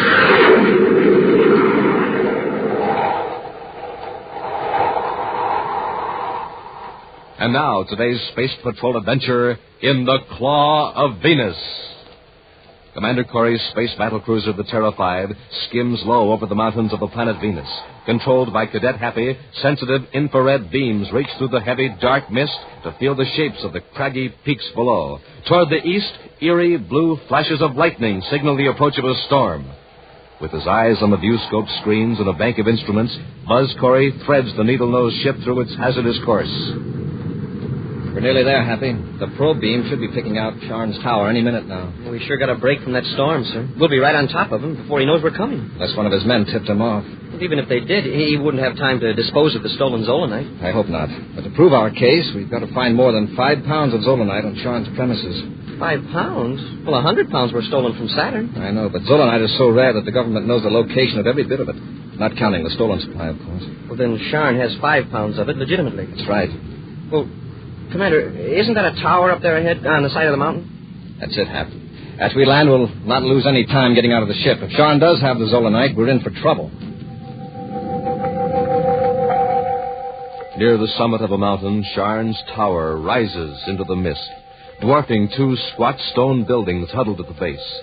In the top chamber of the tower, Gaston Sharn barks instructions to his assistant, Richard Durant. Durant, did you hear what I said? What was that, Sharn? I said 10,000 volts. What's the matter with you today? Oh, it's that storm. I don't like working here in this kind of weather. It makes me nervous. Afraid of thunder. I thought you were supposed to be a scientist. It's not the thunder, it's the lightning. And here we are in this tower with all this apparatus. 10,000 volts, Mr. Durant, if you please. All right. 9250, 9500, 9800. Look out! It's too much. I warned you. The circuit's overloaded. Well, put in a heavier coil. What's that? spaceship. It's landing. I told you we'd get into trouble. How do you know we're in trouble? Look, it's a space patrol ship. The Zolanite. We'll have to hide it. How can we hide it? It's already inside an Endurium shield welded to an Endurium platform. But, Sean, what did we do? Go down and meet them. Keep them out of the tower if possible, and try to keep that guilty look off your face. They probably aren't looking for Zolanite anyway. But what if they are? I know my rights, Durant. You just keep your mouth shut and let me do the talking. Hurrying down to the living quarters in one of the low buildings adjoining the tower, Gaston Charn hastily spreads several technical books on a table and then settles himself in a chair in an attitude of leisurely concentration. A moment later, Durant greets Buzz and Happy and leads them into the study. Well, gentlemen, this is a welcome break in a monotonous day. Yes, sit down, won't you? No, thanks. Your name is Charn, isn't it? Yes. And you must be Commander Corey by your insignia. Yes. I'll get right to the point, Charn. I have a warrant from the Venus Justice Department authorizing a complete search of your premises. I'm afraid I don't understand, Commander. A search? What for? Charn, 100 pounds of Zolanite was stolen from the government freight depot at Saturn City. 100 pounds? Well, I didn't know there was that much Zolanite in the universe. How much do you have here? Oh, about 5 pounds. Happy, hand me the Zolanite detector. Yes, sir. Here you are. Now, let's see what we can pick up.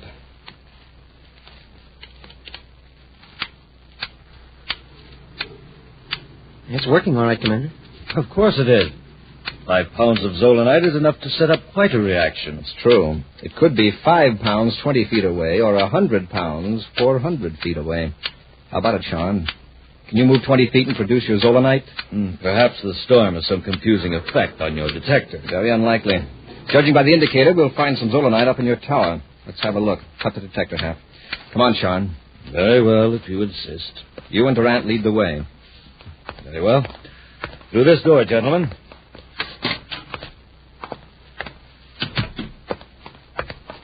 This corridor leads to the tower. Look out! I've been struck by lightning. I told you, John. Get a grip on yourself, Durant. You're not hurt. Yeah, if you'd been hit by lightning, you wouldn't be able to brag about it. A bolt hit the tower, just like I said it would. Well, we're not hurt. We'll go up and investigate. No. The tower is damaged. What if the lightning strikes again? Commander. Yes, Hap. That flash must have put the Zolanite detector out of commission. See, it isn't picking up a thing. That's strange. You didn't get a shock or a burn, did you? No, sir. We better not risk the elevator after that bolt. We'll use the stairs. I'll go first. Hap, you watch Durant and Shaw.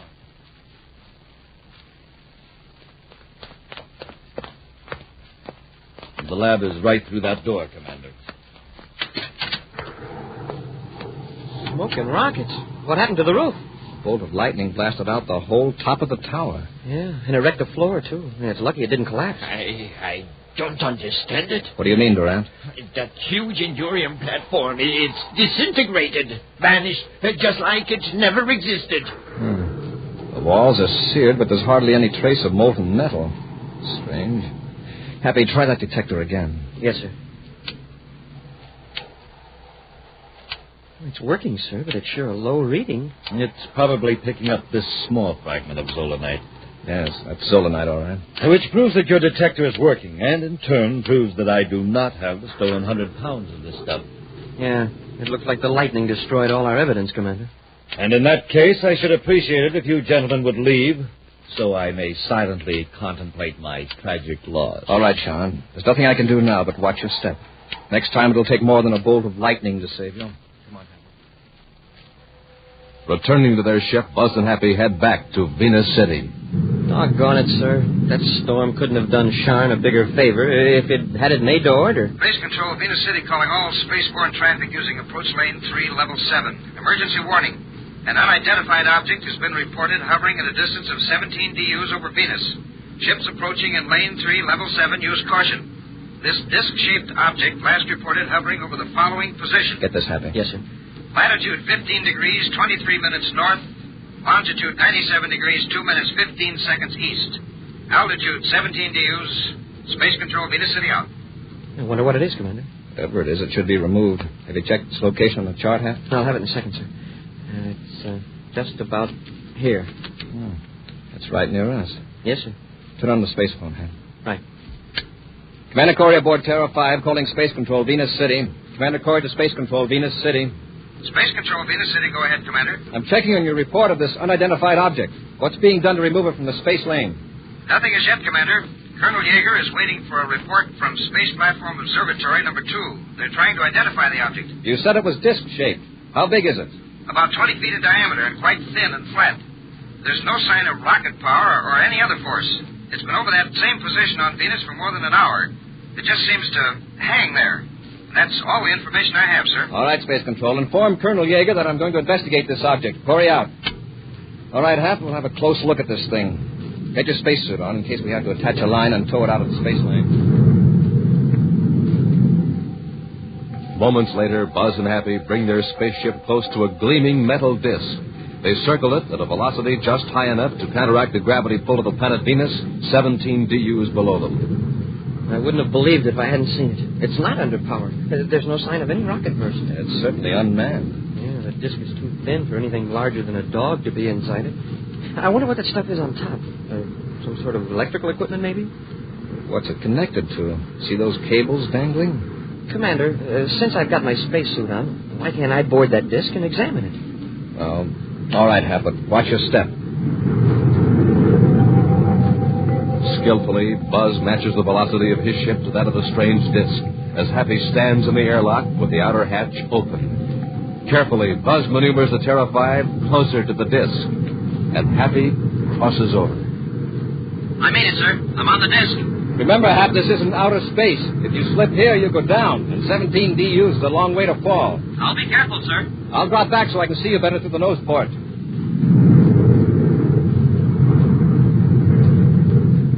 Can you make anything out of it, Hap? Not yet, but somehow I get the feeling that this whole object is part of something else. What makes you think that? Well, the bolts and brackets on the disc. It looks like it had been fastened to something and pulled loose. And these controls, they're nothing like anything you'd find in a spaceship or artificial satellite. And besides, they're not even connected. Don't touch them, Hap. Never can tell. These wires are just hanging loose. It looks like they've been yanked away from... Hey, Commander, what's wrong with the ship? You're moving away. It isn't the ship, it's you. The disc is falling toward Venus. We'll return to Space Patrol in just a moment.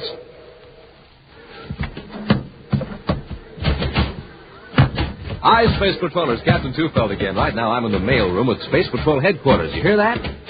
That's our stamping machine pounding away like mad. Just listen to those packages going down that mail chute. Man, oh man, it seems like just about every Space Patroller in the universe wants one of those terrific monoview outer space helmets. There are hundreds, no, thousands of orders coming in.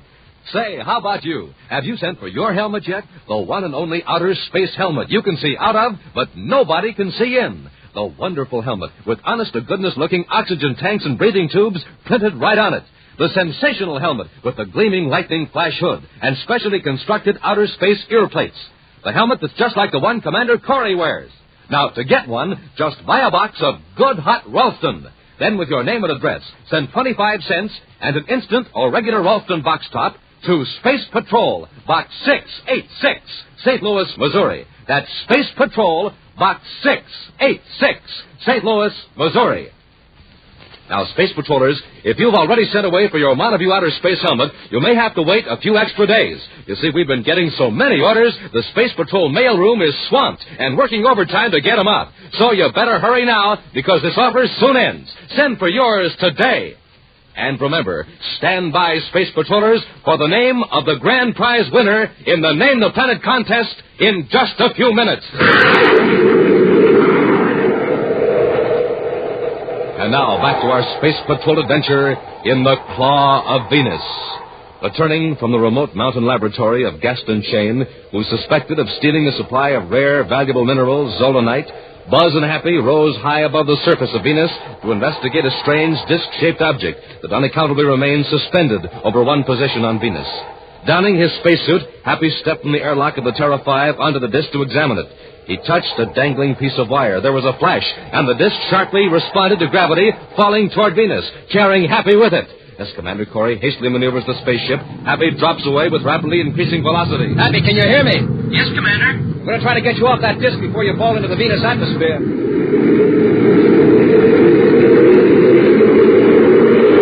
Hap, how much space between you and the airlock? about 50 feet. Have we matched velocity? Yes, sir. The ship and this disc are falling at the same rate. I'm going to pull over closer. Guide me. That's it, Commander. A little more. More. Hold it. I can reach the airlock now. Okay, climb aboard.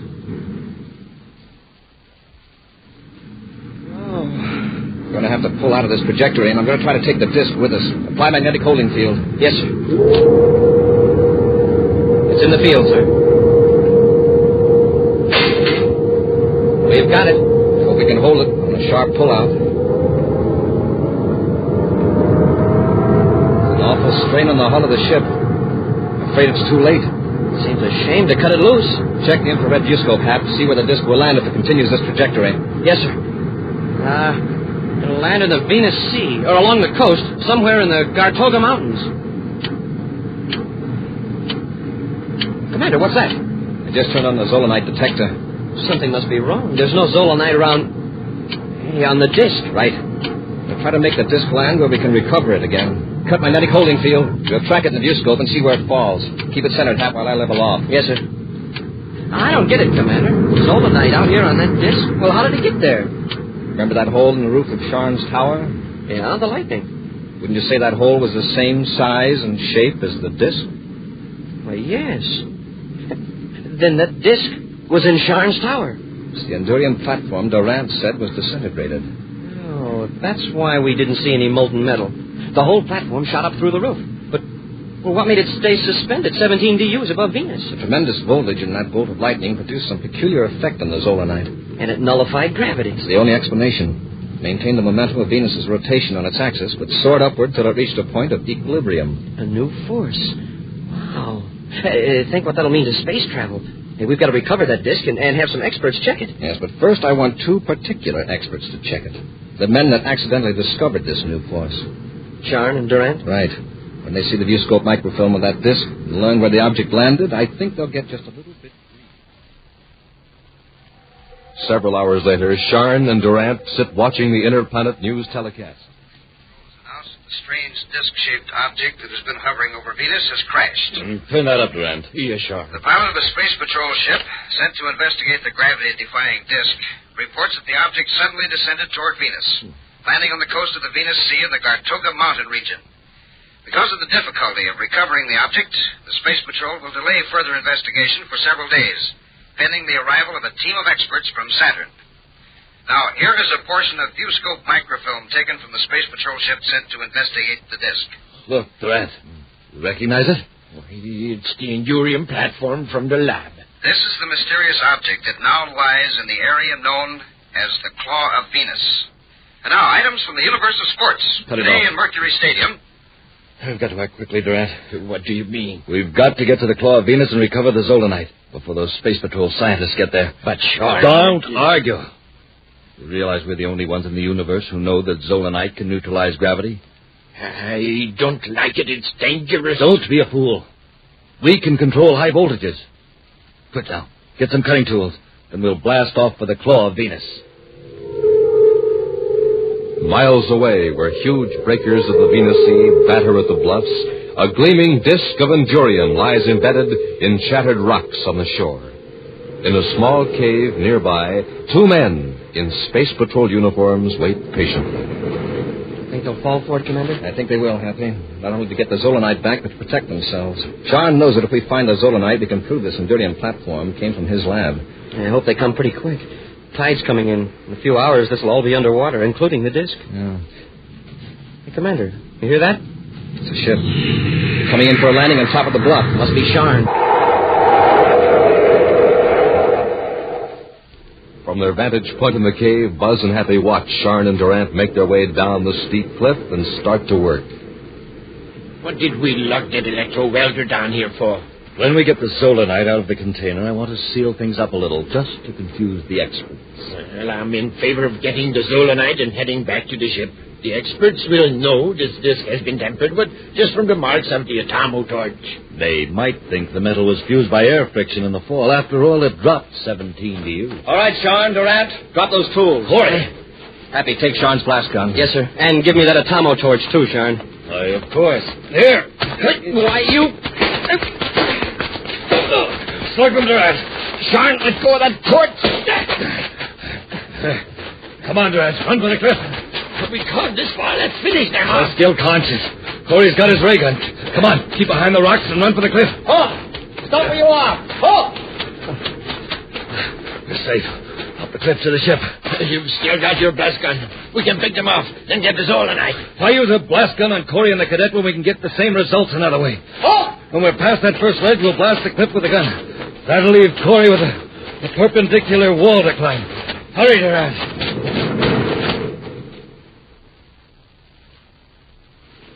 Keep after them, Happy. Yes, sir. I'm still dizzy from the crack on the head with that Atomo torch. I bet I can outclimb those two rats any day. Happy, duck. Charm's aiming his blast gun.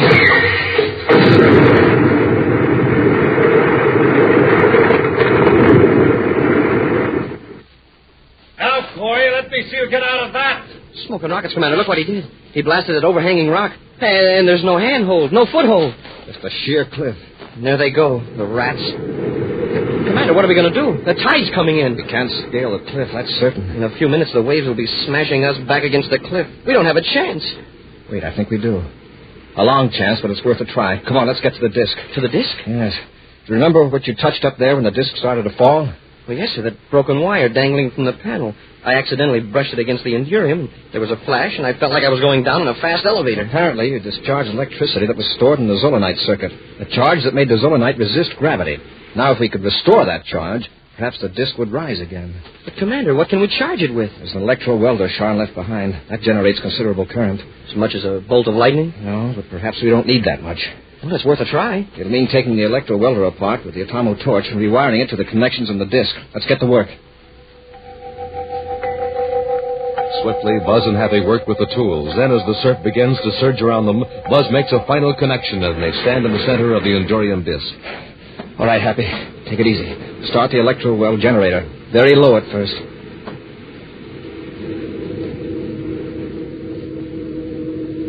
Nothing's happening, sir. Give it more voltage. Steady now. This takes hold suddenly. Maybe the circuit was wrecked when the disc landed on the rocks. Hey, it's beginning to move. I can feel it. Look, we're rising. Hold it, Happy. Hold it right there. We're a few inches off the ground. I'll get off and give the disc a shove toward the cliff. And we can ride up the face of the cliff and jump off at the top. Hey, that's right. It wouldn't be much good to us if just suspended in empty air. It's hard to move, Hap. Why is that? It's weightless now. As far as Venus gravity is concerned, it's weightless, but it still has its mass and inertia. Now it's moving toward the cliff, sir. The inertia will carry it the rest of the way as we ascend. All right, Happy. Increase the voltage slightly. Here we go, sir. Hold her steady, Hap. We're rising fast enough.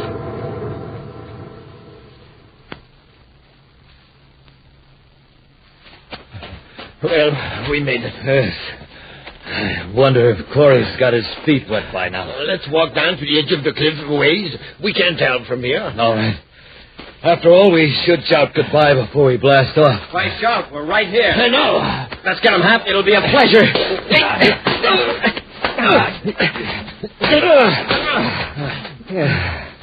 I think that'll take care of them. Frankly, I'm sorry it's over so soon. I guess they don't have much fight left after that climb. Oh. How did you get up the cliff? On your gravity disc. You worked the gravity disc? That's right, Sharon. The idea came to the commander like a flash of lightning. An action preview of next week's exciting Space Patrol adventure in just a moment. Smoking rockets. I must be getting space happy. I'm seeing double again. Hey, who are you guys anyway? A couple of twin giants from Jupiter or twin space pirates from Pluto? Well, we can see you, Cadet Happy. Yeah, clear as day. Yeah, but I can't see you. I know. Because you've got your monoview outer space helmets on. Pretty neat, huh? Got oxygen tanks printed right on our helmets and big red lightning flashes on the hood. Pretty keen? You betcha. More than a foot high. Covers up our whole heads. Nobody can tell who we are. Yep, you're real space patrollers, all right. Sure are. But jumping Jupiter, who are you anyway? Oh, come on, tell me. I'm Space Patroller Donnie Smith reporting, sir. Space Patroller Johnny Smith here, sir. Well, you guys sure had me fooled, that's for sure. And say, Space Patrollers, how about it? Why don't you send for your own swell new monoview outer space helmet? You know, you just buy a box of good hot Ralston, then, with your name and address, send 25 cents in coin and the instant or regular Ralston box top to Space Patrol, Box 686, St. Louis 1, Missouri. That's Space Patrol, Box 686, St. Louis 1, Missouri. Get going right away, today. And now, Space Patrollers, here's the big news. In just 2 seconds, Commander Corey will tell you the name of the grand prize winner in the Name the Planet contest. Commander Corey here. The name of the grand prize winner, the space patroller who wins my giant rocket clubhouse with a big motor truck to pull it and $1,500 cash is... Ricky Walker. Ricky Walker of 315 Wagner Street, Washington, Illinois. Congratulations, Ricky. And Space Patrollers, be sure you're listening next week for more exciting news about the winners of the Name the Planet contest. And now, a preview of next week's exciting Space Patrol adventure. At the end of a secret cavern on Saturn's 8th moon, a strange spaceship waits for the precise instant to blast off. Buzz and Happy, helpless at the point of a deadly heat gun, are forced down the cavern toward the ship. Hurry up, both of you. There isn't much time. Listen to us, Zobanek. These people, or creatures, or whatever they are, they've got some hold over you. Sure, Zobanek. You'll be sorry the instant the ship blasts off. I know what I'm doing. You'll be sorry if you aren't aboard. You mean you'll use that heat gun on us? I won't have to. That's the first warning. If we're not aboard that ship in 3 minutes, we'll all be finished in that rocket blast. Be sure to join us next week for the thrilling story, The Exiles from Denebola, when Instant Ralston and Regular Ralston again present Space Patrol!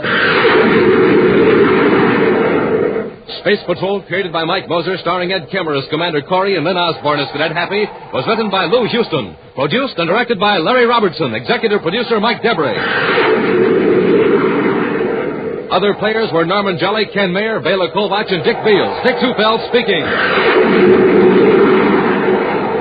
Now, don't forget to tune in next Saturday and every Saturday when Instant Ralston and Regular Ralston again present Space Patrol! This is Dick Tufeld in Los Angeles with the story of one of the fastest planes in the world and a word from the man who test flies it, Joe Lynch. It's North American's Air Force F-86D Sabre Jet Interceptor. Speed well over 700 miles per hour. Wingspan is 37 feet. Length 41. Cruising range 500 miles. Now, by special tape recording made at International Airport, the well-known test pilot of the Sabre, Joe Lynch. The D is a one-man interceptor, so when you fly it, you're really on your own.